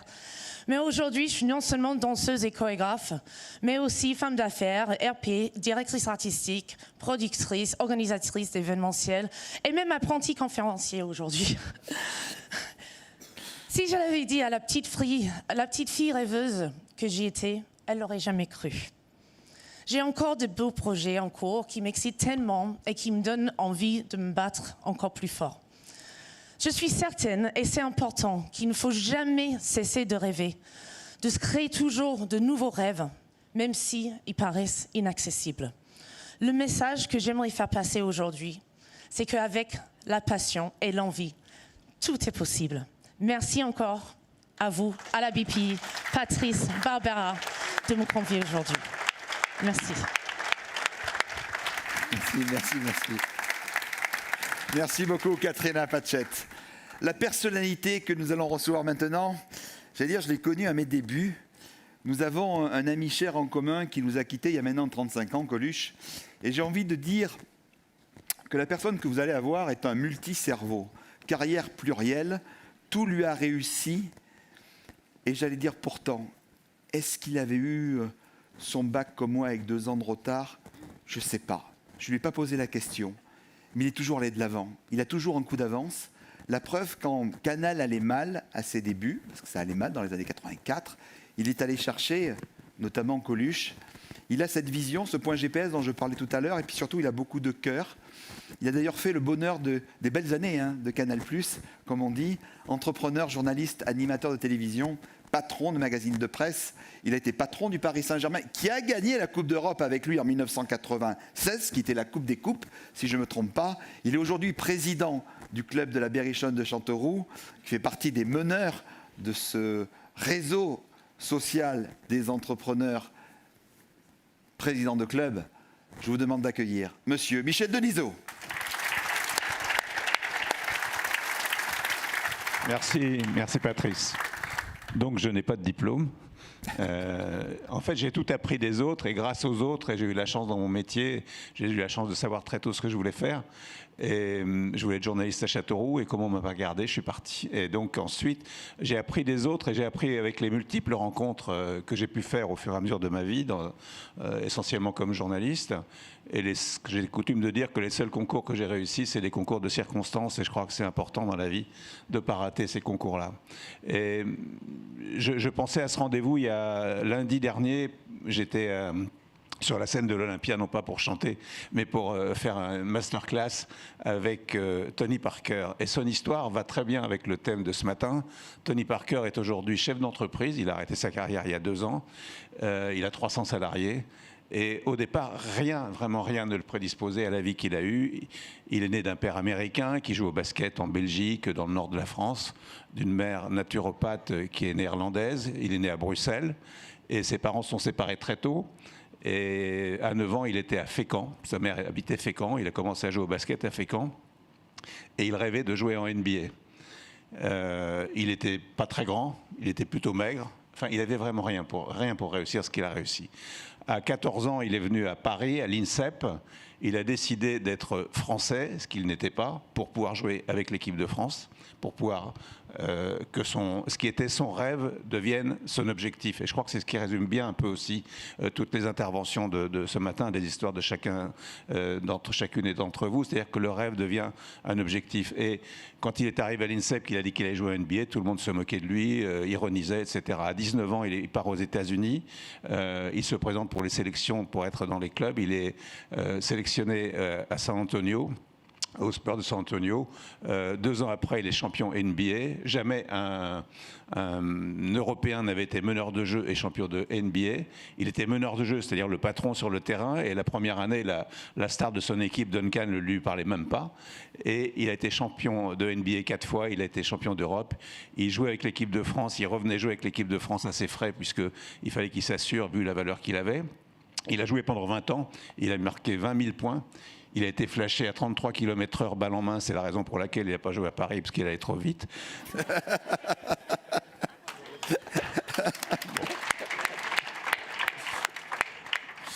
Aujourd'hui, donc, il a arrêté sa carrière il y a 2 ans. Il a 300 salariés. Il a acheté le club de Villeurbanne. Il a des parts dans l'Olympique lyonnais de Jean-Michel Aulas. Il est propriétaire d'une partie d'une station de ski à Villard-de-Lans. Il fait de l'immobilier. Il va avoir un vignoble bientôt. Il a une écurie de course. Il veut racheter plus tard un club de NBA. Un club de NBA, ça vaut dans les moins chers 1,8 milliard. Et c'est un homme d'affaires extrêmement averti. Et donc le maître mot de sa vie, ça a été le maître mot de beaucoup de gens ici, c'est-à-dire d'abord un rêve, ensuite un objectif, et tout faire, avoir un mental d'acier pour y réussir. Dans ma vie, j'ai vu à des niveaux moindres des gens qui ont débuté avec moi et qui sont devenus aussi numéro 1 dans leur métier, que ce soit Yann Barthès, Louise Bourgoin, Jean-Luc Delarue, qui ont démarré avec moi, ils faisaient 1 minute. Et il passait une journée, il travaillait pendant 8 heures sur la minute. Et c'était assez facile de voir qu'il réussirait, parce qu'ils étaient obsédés. En fait, il faut être obsédé. Obsédé par son travail, obsédé par l'objectif que l'on poursuit. Et si en plus on a la chance que dans votre métier, ce qui est mon cas, et je pense aussi la plupart d'entre vous, que votre passion soit votre métier, c'est-à-dire qu'on n'a pas vraiment l'impression de travailler dans ces cas-là. On est heureux d'atteindre, de vivre sa passion. Et c'est une chance qu'on a et un privilège dans la vie de se lever le matin pour vivre de sa passion, que ce soit en même temps votre travail et que vous gagnez votre vie et que vous réussissiez aussi. Donc je pourrais en citer plein qui ont débuté comme ça. Il y a Marc-Olivier Fogiel, il y a Christophe de Chavannes. Ils ont tous démarré avec moi en faisant 1 minute. Et aujourd'hui, donc, ils sont tous des symboles de réussite. Et Patrice évoquait aussi ce qui nous lie depuis les 84-85. Je crois que Patrice venait au début dans le public des émissions à la télévision. Et quand on vient dans le public des émissions, souvent on a déjà une arrière-pensée. C'est qu'on a envie peut-être d'être à la place de celui qui est devant la caméra. Et je ne sais pas si tu avais cette envie-là, mais tu n'en étais pas loin, puisque déjà tu étais rusé, et déjà donc tu es passé du public à stagiaire de Coluche. Et on peut être stagiaire de Coluche et être Patrice Béguet aujourd'hui.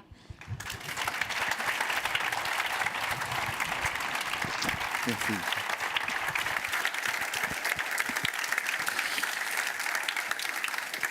Merci beaucoup, Michel. Petit moment d'émotion. La pandémie avait mis tout le monde du spectacle à l'arrêt, vous le savez, et j'ai voulu leur rendre hommage, mais c'est sans compter sur la ténacité, la bravoure d'un homme et d'une femme, Philippe et Majda Delmas, les patrons de l'Apollo Théâtre. Ils ont tout de suite su se réinventer dès le mois de mars, quand tout nous est tombé dessus, pour lancer ces spectacles qu'on appelait en streaming, vous vous rappelez, avec leur propre dispositif. Aller de l'avant, c'est leur essence propre. C'est pourquoi elle nous a dit oui sans hésiter quand nous avons lancé, avec Barbara et toute l'équipe, le French Touch Tour pour aider le spectacle vivant, tout simplement, à rester vivant l'hiver dernier. Et ce matin, elle est avec nous. Je l'ai connue parce que Yannick Bolloré, tu te rappelles, t'avait envoyé pour une tournée qu'on faisait, qui était à l'époque de Wanadoo. Effectivement, quand j'étais journaliste télé. Quand tu étais journaliste télé, je vous demande d'accueillir Majda Delmas. Bonjour à tous. Bonjour à tous. Merci Patrice pour cette invitation. Merci pour toutes ces belles initiatives que tu nous offres, nous les entrepreneurs. Tu nous mets en avant. L'atelier en avant, on est en plein dans le contexte. Le 18 mars, l'Apollo Théâtre a permis aux Français de regarder des spectacles à partir de leur canapé. Bien, on avait une infrastructure de live streaming depuis quelques années. Bon, on y avait pensé pour les privatisations corporate. Et là, on s'est dit, pourquoi pas l'ouvrir à la culture. Il manquait un petit quelque chose. Un artiste qui est sur scène, surtout un humoriste, a besoin d'un retour. Donc on s'est dit, pourquoi ne pas développer très vite une application sur mesure pour notre infrastructure. On l'a fait. On a mis 10 écrans, c'est improbable. 20 écrans dans les sièges, face aux artistes. Dans ces 20 écrans, il y avait 20 foyers présélectionnés, en plus de tous ces connectés qu'on ne voyait pas. 200, 300, 400, 600 personnes. On a programmé de l'humour. Avec la French Tour, la BPI, on avait Didier Gustin, on avait Bernard Mabille, Madonna Niçoise et plein d'autres artistes. Des concerts, Patrick Fiori qui est venu annoncer son nouvel album. On a fait 77 live streams. On a fait travailler 20 intermittents, réalisateurs, techniciens son, techniciens lumière. Il faut savoir que le live stream fait tomber les frontières. Oui, parce qu'il y a 1,5 million d'expatriés dans le monde. Ces gens-là ne viendront jamais dans les salles parce qu'ils sont trop loin, parce que le spectacle sera en fin de production, en fin de tournée. Et ils étaient ravis de nous suivre. On a eu encore des demandes et on a continué. Et vous savez ce qu'on a fait, nous, à la rentrée? On s'est dit, mais c'est pas grave. Nous avons des gens en présentiel, en physique, pourquoi ne pas continuer? Donc dans notre grande salle, on a continué à programmer des spectacles en live stream. Oui, double jauge. Financièrement, pour le producteur, c'est extrêmement intéressant. Double recette. Et pour l'artiste, il a une visibilité juste extraordinaire. Voilà, nous voilà comment on a fait pour rebondir, parce qu'on s'est dit qu'on ne pouvait pas baisser les bras, la culture devait continuer, on ne voulait pas fermer nos portes. Grâce à l'État, bien sûr, on a eu des aides aussi pour pouvoir perdurer. Et puis, écoute, Patrice, moi, tout ce que j'ai à vous dire, découvrez le live stream à l'Apollo Théâtre et n'hésitez pas à passer dans notre salle. Vous êtes tous les bienvenus. Merci.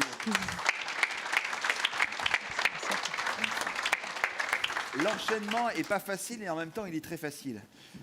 Qui est vacciné? C'est rassurant. Professeur anesthésiste, réanimation à l'hôpital européen Georges Pompidou à Paris. Et ancien vice-président de l'Université de Paris, il était, jusqu'à sa prise de fonction, la personne qui vous a permis, en fait, d'avoir ces vaccins. C'était très important pour nous de l'avoir aujourd'hui. Donc, bras droit d'Olivier Véran et directeur adjoint du Centre interministériel de crise auprès du Premier ministre. Aujourd'hui, il est le directeur général de Paris Campus Santé, ce centre de recherche, de formation, d'innovation et d'entrepreneuriat pour le numérique. Il va vous expliquer l'importance de ce centre d'innovation qui est très important, qui a été créé par le Président de la République. Je vous demande d'accueillir, et l'honneur qu'il nous fait, d'être avec nous, le professeur Antoine Ténière.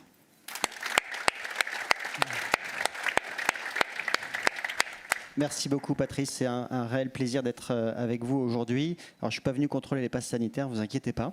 Mais simplement, effectivement, un matin de février, j'ai un coup de fil à 8h30 qui me dit est-ce que tu peux venir, on a des difficultés à gérer une situation qui s'annonce problématique. Et 10 minutes après, j'avais un bureau, un téléphone et j'écrivais un premier discours où il fallait expliquer qu'on ne se serrait plus la main, on ne se faisait plus la bise. Et puis l'enchaînement qui s'est suivi, vous le connaissez. Ce que vous n'avez peut-être pas vu, c'est que dans cette crise, il y a eu la révélation de talents, d'énergie, d'idées et d'innovations absolument exceptionnelles. Évidemment dans le système de santé, mais aussi à travers toute la France, de personnes qui ont voulu aider, qui ont voulu accompagner, qu'elles soient dans la santé, qu'elles soient dans le système public, qu'elles soient dans l'administration, qu'elles soient dans les entreprises, qu'elles soient dans les start-up, qu'elles aient juste des idées. Et en fait, un des enjeux, ça a été de rassembler, de catalyser et d'accompagner ce dynamisme exceptionnel pour comprendre comment est-ce qu'on pouvait sortir de ces situations difficiles. Et je crois qu'il y a eu plusieurs témoignages aujourd'hui dans des situations de vie difficiles qui montrent combien ça peut faire réfléchir et combien ça peut être un élan pour se relancer et pour avancer. Et donc la question qu'on a essayé de résoudre après cette crise, c'est comment est-ce qu'on capitalise sur toute cette énergie et sur tout cet élan dans un moment où tout le monde s'est intéressé forcément à la santé. Eh bien, c'est en créant justement Paris Santé Campus, en assemblant des chercheurs, en assemblant des entrepreneurs, en assemblant des institutions et en les accompagnant pour penser ensemble la santé de demain. La santé de demain, comme dans beaucoup d'autres domaines, elle est numérique, elle est digitale, elle est basée sur l'intelligence artificielle. Et pour être capable d'inventer aujourd'hui ce qui a été les vaccins il y a 100 ans, l'ADN, les grandes découvertes notamment de l'ADN il y a quelques années, eh bien c'est sur le numérique qu'il faut investir. Et donc ce centre Paris Santé Campus, dans un des fleurons de la médecine française de Val-de-Grâce, développe la station F de la santé, accompagnée des meilleures expertises nationales sur la recherche, sur la donnée, sur l'intelligence artificielle, avec la volonté justement de penser avec tous les citoyens ces innovations, leurs usages et les questions qu'ils vont générer sur l'éthique. Est-ce qu'on surveille ? Comment est-ce qu'on amène du progrès avec le numérique? Et c'est donc avec tout ça qu'on accompagne le système de santé pour aller de l'avant. Merci beaucoup. Merci beaucoup à tous. Et merci pour tout ce que tu as fait. Voilà. J'ai été heureux, tu ne l'as pas dit, mais on a beaucoup travaillé pour faire en sorte que Big et que le Big Tour puisse se faire. Voilà. Et effectivement, le président l'a mentionné, c'était des organisations spécifiques, mais c'était fabuleux qu'on puisse donner la possibilité à toutes ces énergies de se rassembler. Absolument. Merci beaucoup. Vous allez avoir devant vous une femme incroyable. Et en parlant d'innovation dans les medtech, la première fois que j'ai entendu cette femme, c'était lors du Grand Prix Business with Attitude organisé par Madame Figaro. Je me souviens avoir été profondément touché par son témoignage, impressionné par son pitch totalement époustouflant, une prise de parole qui lui fait remporter ce jour-là ce prix. Cette femme entrepreneur est la parfaite illustration que l'on peut toujours faire des différences par la différence, que l'on peut toujours transformer une difficulté en opportunité. Après avoir souffert pendant des années de douleurs chroniques, elle crée Lucine, qui conçoit la première molécule digitale capable d'apaiser les douleurs chroniques. 5 ans plus tard, elle recrute 30 personnes, 2 millions d'euros de chiffre d'affaires et lève 5,5 millions d'euros. Qu'est-ce que je dis? 30, 40 emplois. Je vous demande d'accueillir tout de suite, comme il se doit, Madame Marine Gauthier-Slou, fondatrice de Lucine. Merci beaucoup, Patrice. Et je voudrais démarrer par dire merci, de remercier. J'ai une chance incroyable aujourd'hui, c'est de partager cette scène en compagnie de guerriers et de guerrières incroyables. Donc je voudrais vraiment remercier au plus profond de mon cœur. Je me sens très fière et j'espère contribuer à pouvoir vous transmettre de cette énergie, de transmettre de cet en avant. Alors ce en avant, pour moi, dans ma vie, effectivement, il est d'abord passé par mon corps. C'est mon corps qui m'a fait prendre conscience, par la douleur, qu'il fallait marcher. C'est mon corps qui, parfois, à cause des maladies, je souffre d'une maladie qui s'appelle le syndrome des Ehlers-Danlos et d'une endométriose, et parfois, vous ressentez derrière, vous savez, le léger fil qui vous relie à la vie, et que parfois, il peut être facilement coupé. Ça, c'est la première chose qui me permet de marcher tous les jours. La deuxième, c'est que je suis encore, et je pense jusqu'à la fin de ma vie, un grand enfant. Vous savez, j'ai chez moi un petit carnet noir sur lequel, quand on m'a annoncé ma maladie, j'ai décidé de marquer tous mes rêves. Eh bien, je vous annonce que ce carnet noir, alors il continue de se remplir, mais plus important surtout, je continue de cocher des cases. J'ai monté une entreprise, expérience extraordinaire. J'ai réussi à solidariser une équipe, c'était incroyable. Aujourd'hui, j'arrive avec des premiers résultats scientifiques. Vous êtes les premiers à qui je l'annonce officiellement. Ça marche, c'est-à-dire que je vais pouvoir demain soulager des femmes atteintes d'endométriose plus puissamment que certaines molécules et permettre à ces femmes de reprendre une vie normale. Je coche. Mais j'ai toujours aussi voulu être danseuse et chanteuse quand j'étais petite. Et je m'étais dit, mais tu peux pas être entrepreneur, scientifique et monter sur scène. Eh bien, je vous en donne une bonne. Pour financer mon entreprise, j'ai été meneuse de revue dans un cabaret, j'ai fait du burlesque et j'ai été chanteuse de blues et de jazz. On coche.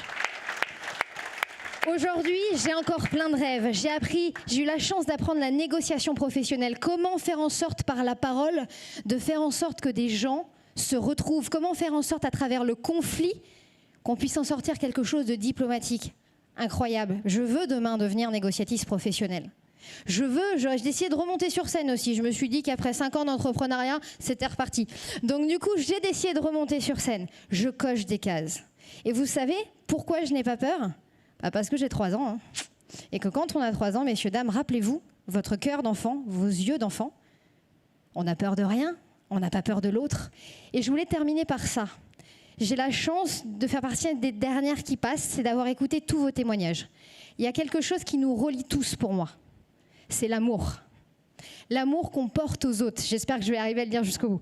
L'amour qu'on porte aux autres. Pourquoi j'ai monté cette entreprise ? Parce que le jour où on m'a diagnostiqué, j'ai levé la tête et dans la salle d'attente, il y avait des dizaines d'hommes, de femmes, d'enfants de tous les âges. Et on venait à la fois de les diagnostiquer, mais aussi de leur dire qu'ils auraient mal toute leur vie, qu'on ne pouvait rien faire pour eux. Ce qui m'a donné cette énergie de faire Lucine, et croyez-moi, vous le savez tous, c'est dur de monter une entreprise, c'est d'aider ces hommes et ces femmes. Ce que j'ai entendu dans ces témoignages, c'est l'amour des équipes qu'on porte en tant qu'entrepreneur. C'est l'amour à l'autre à travers la notion de nation, à travers la notion de territoire, à travers la notion d'agriculture, à travers la notion d'environnement. C'est le fait de s'aimer les uns les autres. C'est le fait de, le matin, se réveiller et se dire je vais donner de l'amour à l'autre. Alors vous pouvez vous dire, hein, c'est hyper chamallow. Bah ouais. Au vu de toute la violence qu'on a aujourd'hui partout dans les médias, partout dans notre quotidien, un peu d'amour, ça fait pas de mal. Et je vais terminer par une citation qui me ressemble beaucoup. Vous savez, je suis du Sud-Ouest, je me contiens pas mal hein, dans l'énergie. Je suis du Sud-Ouest, moi j'aime bien le franc-parler. Et donc je voudrais vous dire quelques mots qui sont pas de moi, qui sont des inconnus. Je vais vous dire que ce qu'il faut pour entreprendre, c'est simple. Le matin, vous vous levez, vous ouvrez les yeux et vous vous dites « Aimez-vous les uns les autres, bordel de merde ». Voilà.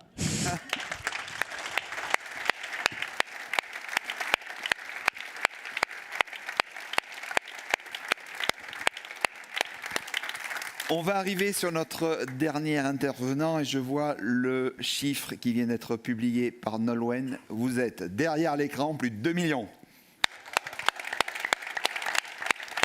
Bravo, bravo, merci.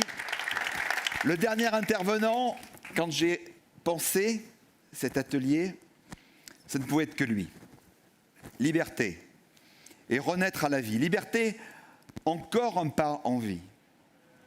Ça vous rappelle rien, ça?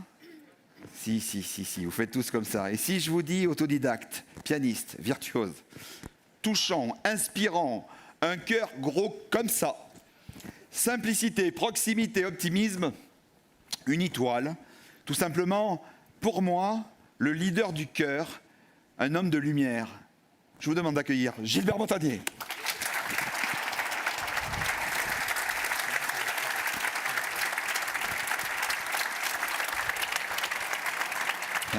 Merci, Gilbert. Bonjour tout le monde. Waouh, man, c'est vraiment inspirant de vous entendre. Quel respect j'ai pour chacun d'entre vous que j'ai pu écouter et entendre en même temps. Alors, moi, je m'appelle Gilbert Montagnier, ça a toujours été comme ça, hein, en fait, depuis ma naissance, donc ça, c'est pas nouveau.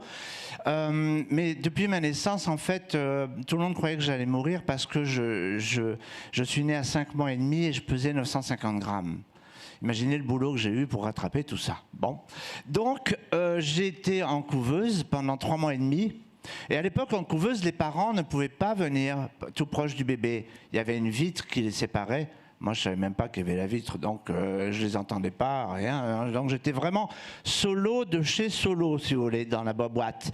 Mais tout de suite, je ne me suis pas posé de questions, je n'ai pas hésité, c'est-à-dire vraiment, à partir de l'âge un bébé de 5 mois et demi, je peux vous dire, moi, aujourd'hui, que je savais que j'allais vivre et que je savais que tout allait bien se passer, il y aurait des bosses, il y aurait des échecs, oui bien sûr, mais que j'allais y arriver. Alors, je suis né dans une famille, il n'y avait pas le bouquin livré avec, hein, 4 enfants dans un appartement de 43 mètres carrés, mon père était ouvrier, bon, maman était à la maison, mais ça a dû être difficile pour eux d'avoir un enfant non-voyant qui déboulait parce qu'ils n'en avaient jamais vu. Or que des fois dans la rue, faisant la manche, parce qu'à l'époque, c'est malheureusement tout ce qu'on pouvait faire. Hein. Il y avait quelques accordeurs de piano quand ça allait bien.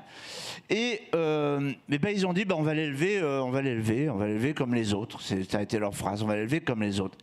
Ce qu'ils ne savaient peut-être pas, c'est que comme les autres, ça n'existe pas. Parce que nous sommes tous différents. Nous sommes tous différents et importants. Et c'est ça qui est intéressant, c'est que l'importance, il faut absolument y croire et cultiver cette importance. Si on avait dit aux masses depuis des années leur importance, il n'y aurait pas tous ces déprimés chroniques. Il n'y aurait sûrement pas tous ces grincheux, toutes ces cécités psychologiques. Parce que c'est ça la plus grave des cécités. C'est la cécité psychologique quand on ne veut pas voir ce qui peut aller mieux. Alors, je suis allé dans un jardin d'enfants. À l'époque, il fallait faire 3 quarts d'heure de métro et 3 quarts d'heure le soir pour aller là-bas parce qu'on ne t'intégrait pas dans les écoles maternelles. Tu ne pouvais pas y aller. Donc, jardin d'enfants, mais dans le métro, ça a été extraordinaire parce que j'ai appris beaucoup de social psychologique parce que je ressentais les vibrations des gens qui me regardaient intensément.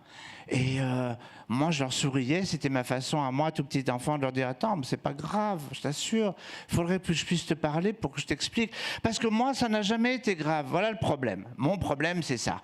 C'est que mon handicap n'a jamais été quelque chose de grave et qui allait m'empêcher d'avancer. Jamais. J'ai jamais considéré le fait que j'étais non-voyant, ça allait m'empêcher de faire quoi que ce soit. Pas du tout. Après, je suis allé à l'école primaire. J'ai commencé le piano à l'âge de 5 ans. C'était génial. Il y avait l'institutrice qui est arrivée en classe. Elle a dit « Qui veut faire du piano ?» Levez la main. Ça tombait bien, j'avais les deux, donc j'en ai levé une. Et j'ai commencé à toucher le clavier, c'était super cool. C'était une sensualité extraordinaire. Ils avaient fait des formes différentes entre les blanches et les noires. Comme ça, on pouvait reconnaître. Hein, parce que moi, le noir, ça n'existe pas. Et le blanc, ça n'existe pas non plus. Je ne suis pas programmé comme ça. Et je trouve ça très très bien parce que, ok, j'ai pas vos couleurs, c'est vrai. Mais j'ai les miennes. Et les miennes, ça fonctionne très très bien. C'est-à-dire qu'il faut absolument comprendre que moi, je peux vous parler que de ma réalité à moi. Vous comprenez ? Par exemple, je peux vous parler du fait que j'ai été passionné de comprendre les autres pour qu'un jour ils me comprennent. Et c'est pour ça que je n'en ai voulu à personne quand je suis tombé dans les rails du métro à l'âge de 17 ans avec une petite copine non-voyante. Bon, on faisait un peu de conneries. Hein. J'ai raté la station, donc je me suis trompé. Et on est tombés, dont tous les deux. Le quai était noir de monde. Tu crois que quelqu'un aurait bougé avant pour nous dire attention Parce que les voyants, ils ont un problème. Et les voyants, ils se disent, bon, comment on fait? Qu'est-ce qu'on lui dit? Est-ce qu'on lui parle? Et pendant ce temps-là, toi, tu tombes. Bon, mais c'est pas grave. Eh oui, ouais, hein. Donc on est remonté. Et puis, tu crois que quelqu'un aurait dit vous voulez qu'on vous accompagne? Non, les gens disaient c'est pas normal d'avoir des aveugles comme ça tout seuls. Faut appeler la police. Eh ouais, faut appeler la police parce que ça va pas du tout. Et donc ils nous ont laissé remonter complètement choqués et sale. Moi qui ai horreur de toucher la poussière, c'est sale le parterre du tunnel. C'est plein de cambouis, c'est pourri vraiment. Et donc ils nous ont laissé remonter dans le prochain métro, complètement choqués, et d'aller solo chez nous. Donc j'ai appris qu'il fallait comprendre l'autre pour qu'il te comprenne. Qu'est-ce que tu veux? C'est comme ça. J'ai eu la chance de faire de la musique, bien sûr. Si je suis trop long, vous me faites un signe de loin que je m'arrête parce que c'est... Et...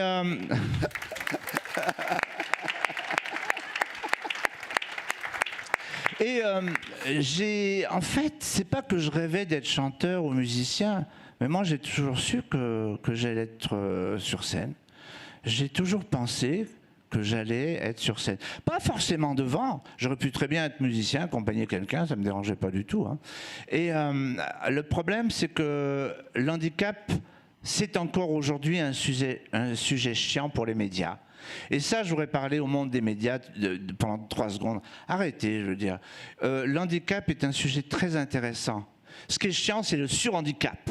Parce que la déficience, on ne peut pas te l'enlever, la déficience. Ok, j'ai une déficience visuelle. Enfin bon, moi je ne comprends même pas ce que ça veut dire, parce que moi je trouve que je vois très bien. Mais j'ai une déficience visuelle, d'accord. Le surhandicap, c'est quand rien n'est prévu pour toi. C'est quand on dit ça, tu ne peux pas le faire. Là, tu ne peux pas y aller. Le film, quand j'étais môme, moi j'allais au cinéma avec mes frères et mes sœurs, et il y avait des fois des caissières qui avaient des réflexions incroyables. Mais comment vous l'emmenez le petit au cinéma? Elle ne va rien comprendre. Alors que moi je comprenais très très bien, parce que tu n'as pas nécessairement besoin des yeux pour comprendre le monde, pour comprendre ce qui se passe. Je sais anticiper les scènes d'un film. Et souvent, je dis à Nicole, mon épouse, que ce qui va se passer. Je lui disais ça parce que un jour, par le rapport que m'avait demandé Xavier Bertrand, j'ai pu aller interviewer. C'est un rapport sur le mieux vivre de l'handicap visuel. J'ai pu aller interviewer les chaînes de télévision. Alors c'était vraiment bien parce que je suis arrivé et puis je leur ai demandé qu'est-ce que tu fais pour l'audiodescription. L'audiodescription, c'est, vous savez, quand on décrit les scènes muettes d'un film. Si je lève la main, le spectateur non-voyant, il ne va pas savoir que je lève la main. Donc tu lui dis, Gilbert, lève la main. Il ne faut pas raconter l'histoire du film, on n'est pas stupide, on comprend. Il faut juste raconter les scènes muettes. Alors, qu'est-ce que tu fais pour l'audiodescription, leur demandai-je. Alors j'étais tranquille puisque je savais qu'ils faisaient rien. Donc ils disaient bah non, je sais pas. Parce qu'il y avait Carté qui en faisait depuis 10 ans. Mais personne ne le savait. C'était même pas dans les journaux de télé. Tu sais, dans les journaux que tu lis, demain il y aura ça comme programme. Comme s'il fallait pas en parler, je sais pas, ils avaient un problème avec ça. Et j'ai eu la chance de rencontrer donc les directeurs de chaîne, et on est allé voir les associations qui en faisaient, enfin l'association qui en faisait, parce qu'il n'y en avait qu'une à l'époque, il y avait la VH, et ils faisaient de l'audiodescription. Et ils ont été scotchés, ils ont dit « Waouh, Gilbert, c'est ça l'audiodescription ?» Bien sûr, c'est bien, tu as raison, bien sûr. J'ai rencontré M. Boyon, le président du CSA à l'époque, et notre Christine Kelly, je pense qu'elle est là, moi j'adore Christine, et ça a fait que, depuis lors, toutes les chaînes de 2,5% d'audience se doivent d'avoir de l'audiodescription. Et le premier programme de France Télévisions en audiodescription, ça a été le mien. Ça a été Rendez-vous en terrain inconnu et ça a été le premier programme en audiodescription.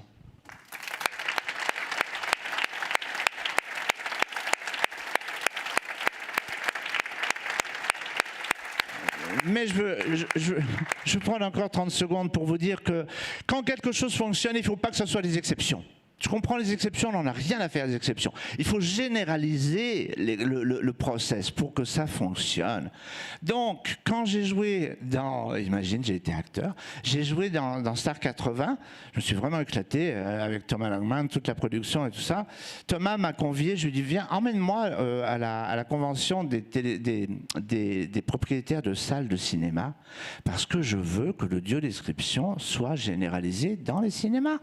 Tu sais qu'il y a 90% des films qui sont produits avec la piste numérique 6 qui est destinée à l'audiodescription. C'est déjà fait, mais personne ne le savait.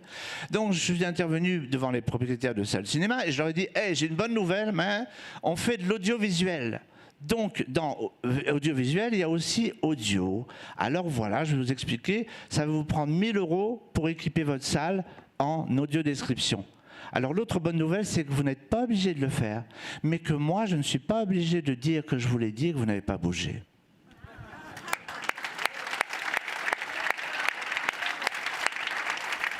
And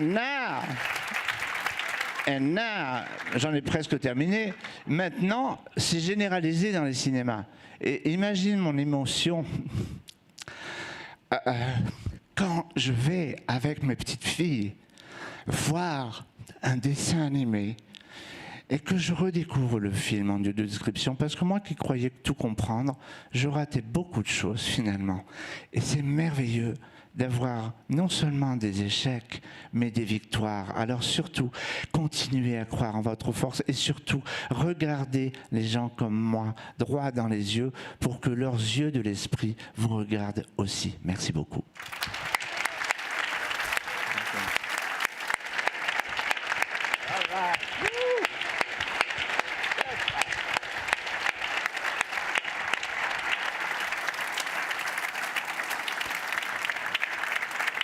On va clôturer. Oui, vous pouvez l'applaudir.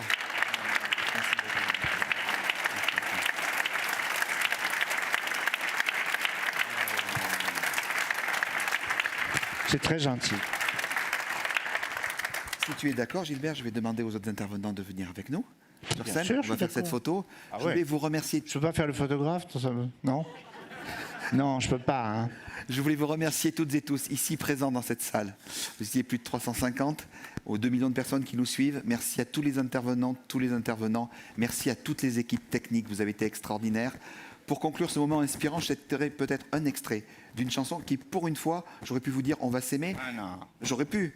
Non, tu veux pas. Alors j'aurais vous dire, par rapport à tout ce qu'on s'est dit, c'est changeons les âmes, changeons les cœurs. Mais surtout, venez. Mais surtout, comme tu le disais tout à l'heure, très beau, aimons-nous vivants, absolument. Osons, bougeons, restons solidaires, tous unis pour notre plus beau pays, la France. Yeah. Venez avec nous aussi. Venez.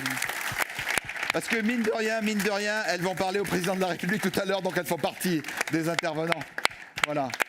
Donc si vous voulez prendre des photos, c'est maintenant. Merci infiniment à chacune et chacun d'entre vous.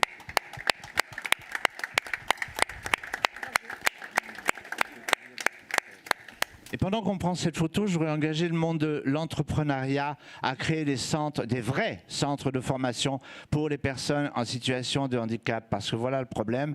Et ça, c'est un grand problème. Il faut comprendre que si tu engages quelqu'un d'handicapé, non parce qu'il est handicapé, mais par sa force, par son savoir, eh bien, c'est un plus pour l'entreprise. C'est pas un moins, mais c'est un plus. Je voulais dire ça.